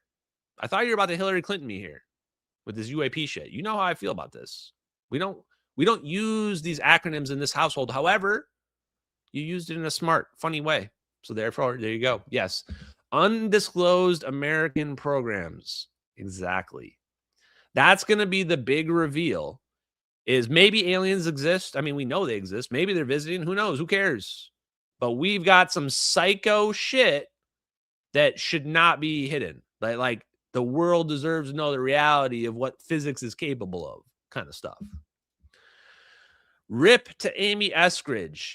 I know she's with us, guys. She's with us. The families of MH370, those families, the loved ones that passed away, and Pharis Williams. He's back there. They're all there, and they're all saying, don't give up. Don't ever, ever give up. Remember that.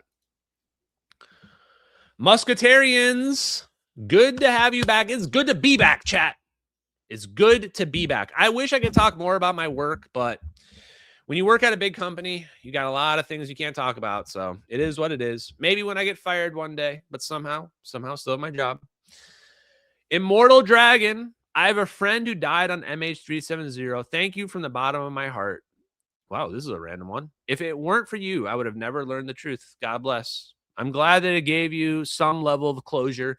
I think there's basically no way they can admit to this, but I am going to do my best to make sure that we do everything we can to force them to admit it. I mean, it's got to be the worst kept secret at this point. However, as I pointed out today, China and Russia may not even have known those videos were real.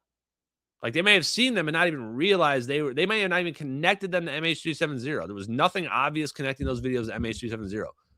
The United States may not even have known those videos leaked for months later. They may not have even gone after Edward Lin until months later on. And that's why he was so confused when they arrest him and they're interrogating him, because he doesn't know what it's about. He's like, I don't know what you're talking about. He's like, oh, you leaked these crazy videos. He's like, what? I thought that was just some crazy orbs. I didn't know what was going on. That's why they go lenient on him, because it wasn't malicious, because our adversaries didn't find out. Because even though our super secret UFO program leaked on the internet, the damage was minimal. No one believed it. Hell, our adversaries probably didn't believe it either. And then 10 years goes by, and this healthcare IT bastard, this Ashton the Demon 4 Orbs, comes out, reveals it, says it's not fake, it's real. Here you go. Have a dose of reality. Have 2 helpings. It's filling. So there you go. You're welcome. Jaleel Robinson, welcome back. We are back. My channel. God bless 4 Orbs. Thank you guys very much. Zapparoo, fantastic stream. Thank you, Ashton. So good to be back. Zappariah, shout out to Zapparoo and Zappariah. Best chat. Love Zap and Zappariah. And then lastly, TGC Mama Genflow. In case you need some bail money, chat. I pray for them to arrest me. In fact, at this point, I just pray for them to orb me away. Take me away from this hell where no one understands physics, where everyone cares more about your feelings and how you treat them than what's true. Literally, we have free energy plasma fusion reactors flying around in the sky, and people get so butthurt that you call them out because they talk about to nonstop grifters that they would rather not the world have free energy just to spite you. To me, I love that. To me, that's the best explanation for how they were able to hide all this physics. You say, Ashton, there's no way they could hide all this. And I say, podcasters won't talk to you when you literally can explain in detail how it works, because their egos, because their pride, because they're going to look like fools for not having realized it. And then you say, how do they hide it? The default setting was hiding it. Revealing it turns out to be the hard thing. That turns out to be the difficult thing. Anyway, MH370X, I love you guys. Feels good to be back. And Wednesday, we get to talk about Eric Davis, who always spills the tea, talking about all this stuff and connecting this back to some of the stuff Eric Davis talks about. Have a great night, MH370X. I love y'all. Peace out, everybody. Later.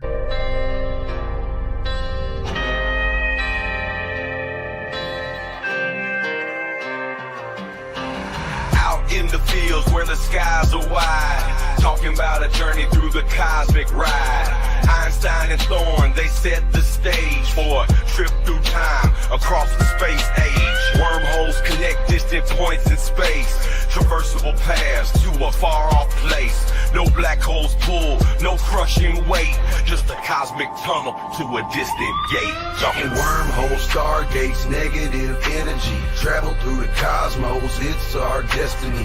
MH370, where did it go? Bowling 777 through a wormhole flow. We're talking wormholes, stargates, negative energy, travel through the cosmos, it's our destiny. MH370, where did it go? Bowling 777 through a wormhole flow.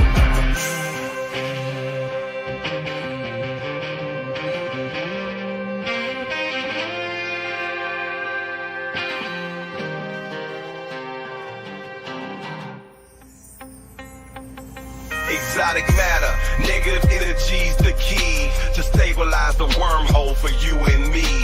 Quantum vacuum squeezed so tight, creating conditions for this wondrous flight. Static fields and lasers in the lab they play, generating forces in a new kind of way.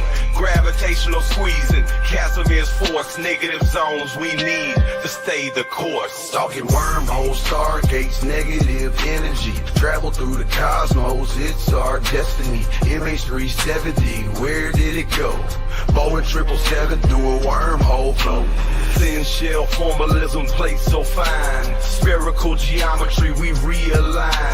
Energy conditions that we must defy. For a stable wormhole, let's give it a try.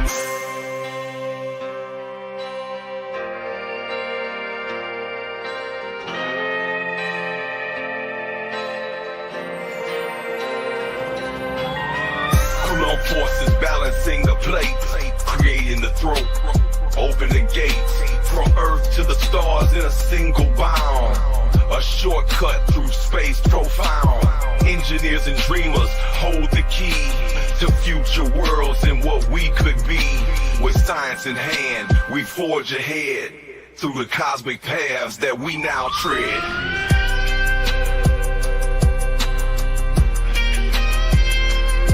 We're talking wormholes, stargates, negative energy, travel through the cosmos, it's our destiny.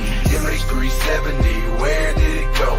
Boeing 777 through a wormhole flow. From the fields to the stars, we break the chains. Understanding the universe, we make the gains. Lil Hula Crunk shines, bringing truth to light. Through his music, we'll explore the night. With wormholes and stargates, our path is clear. Exploring the cosmos, our future's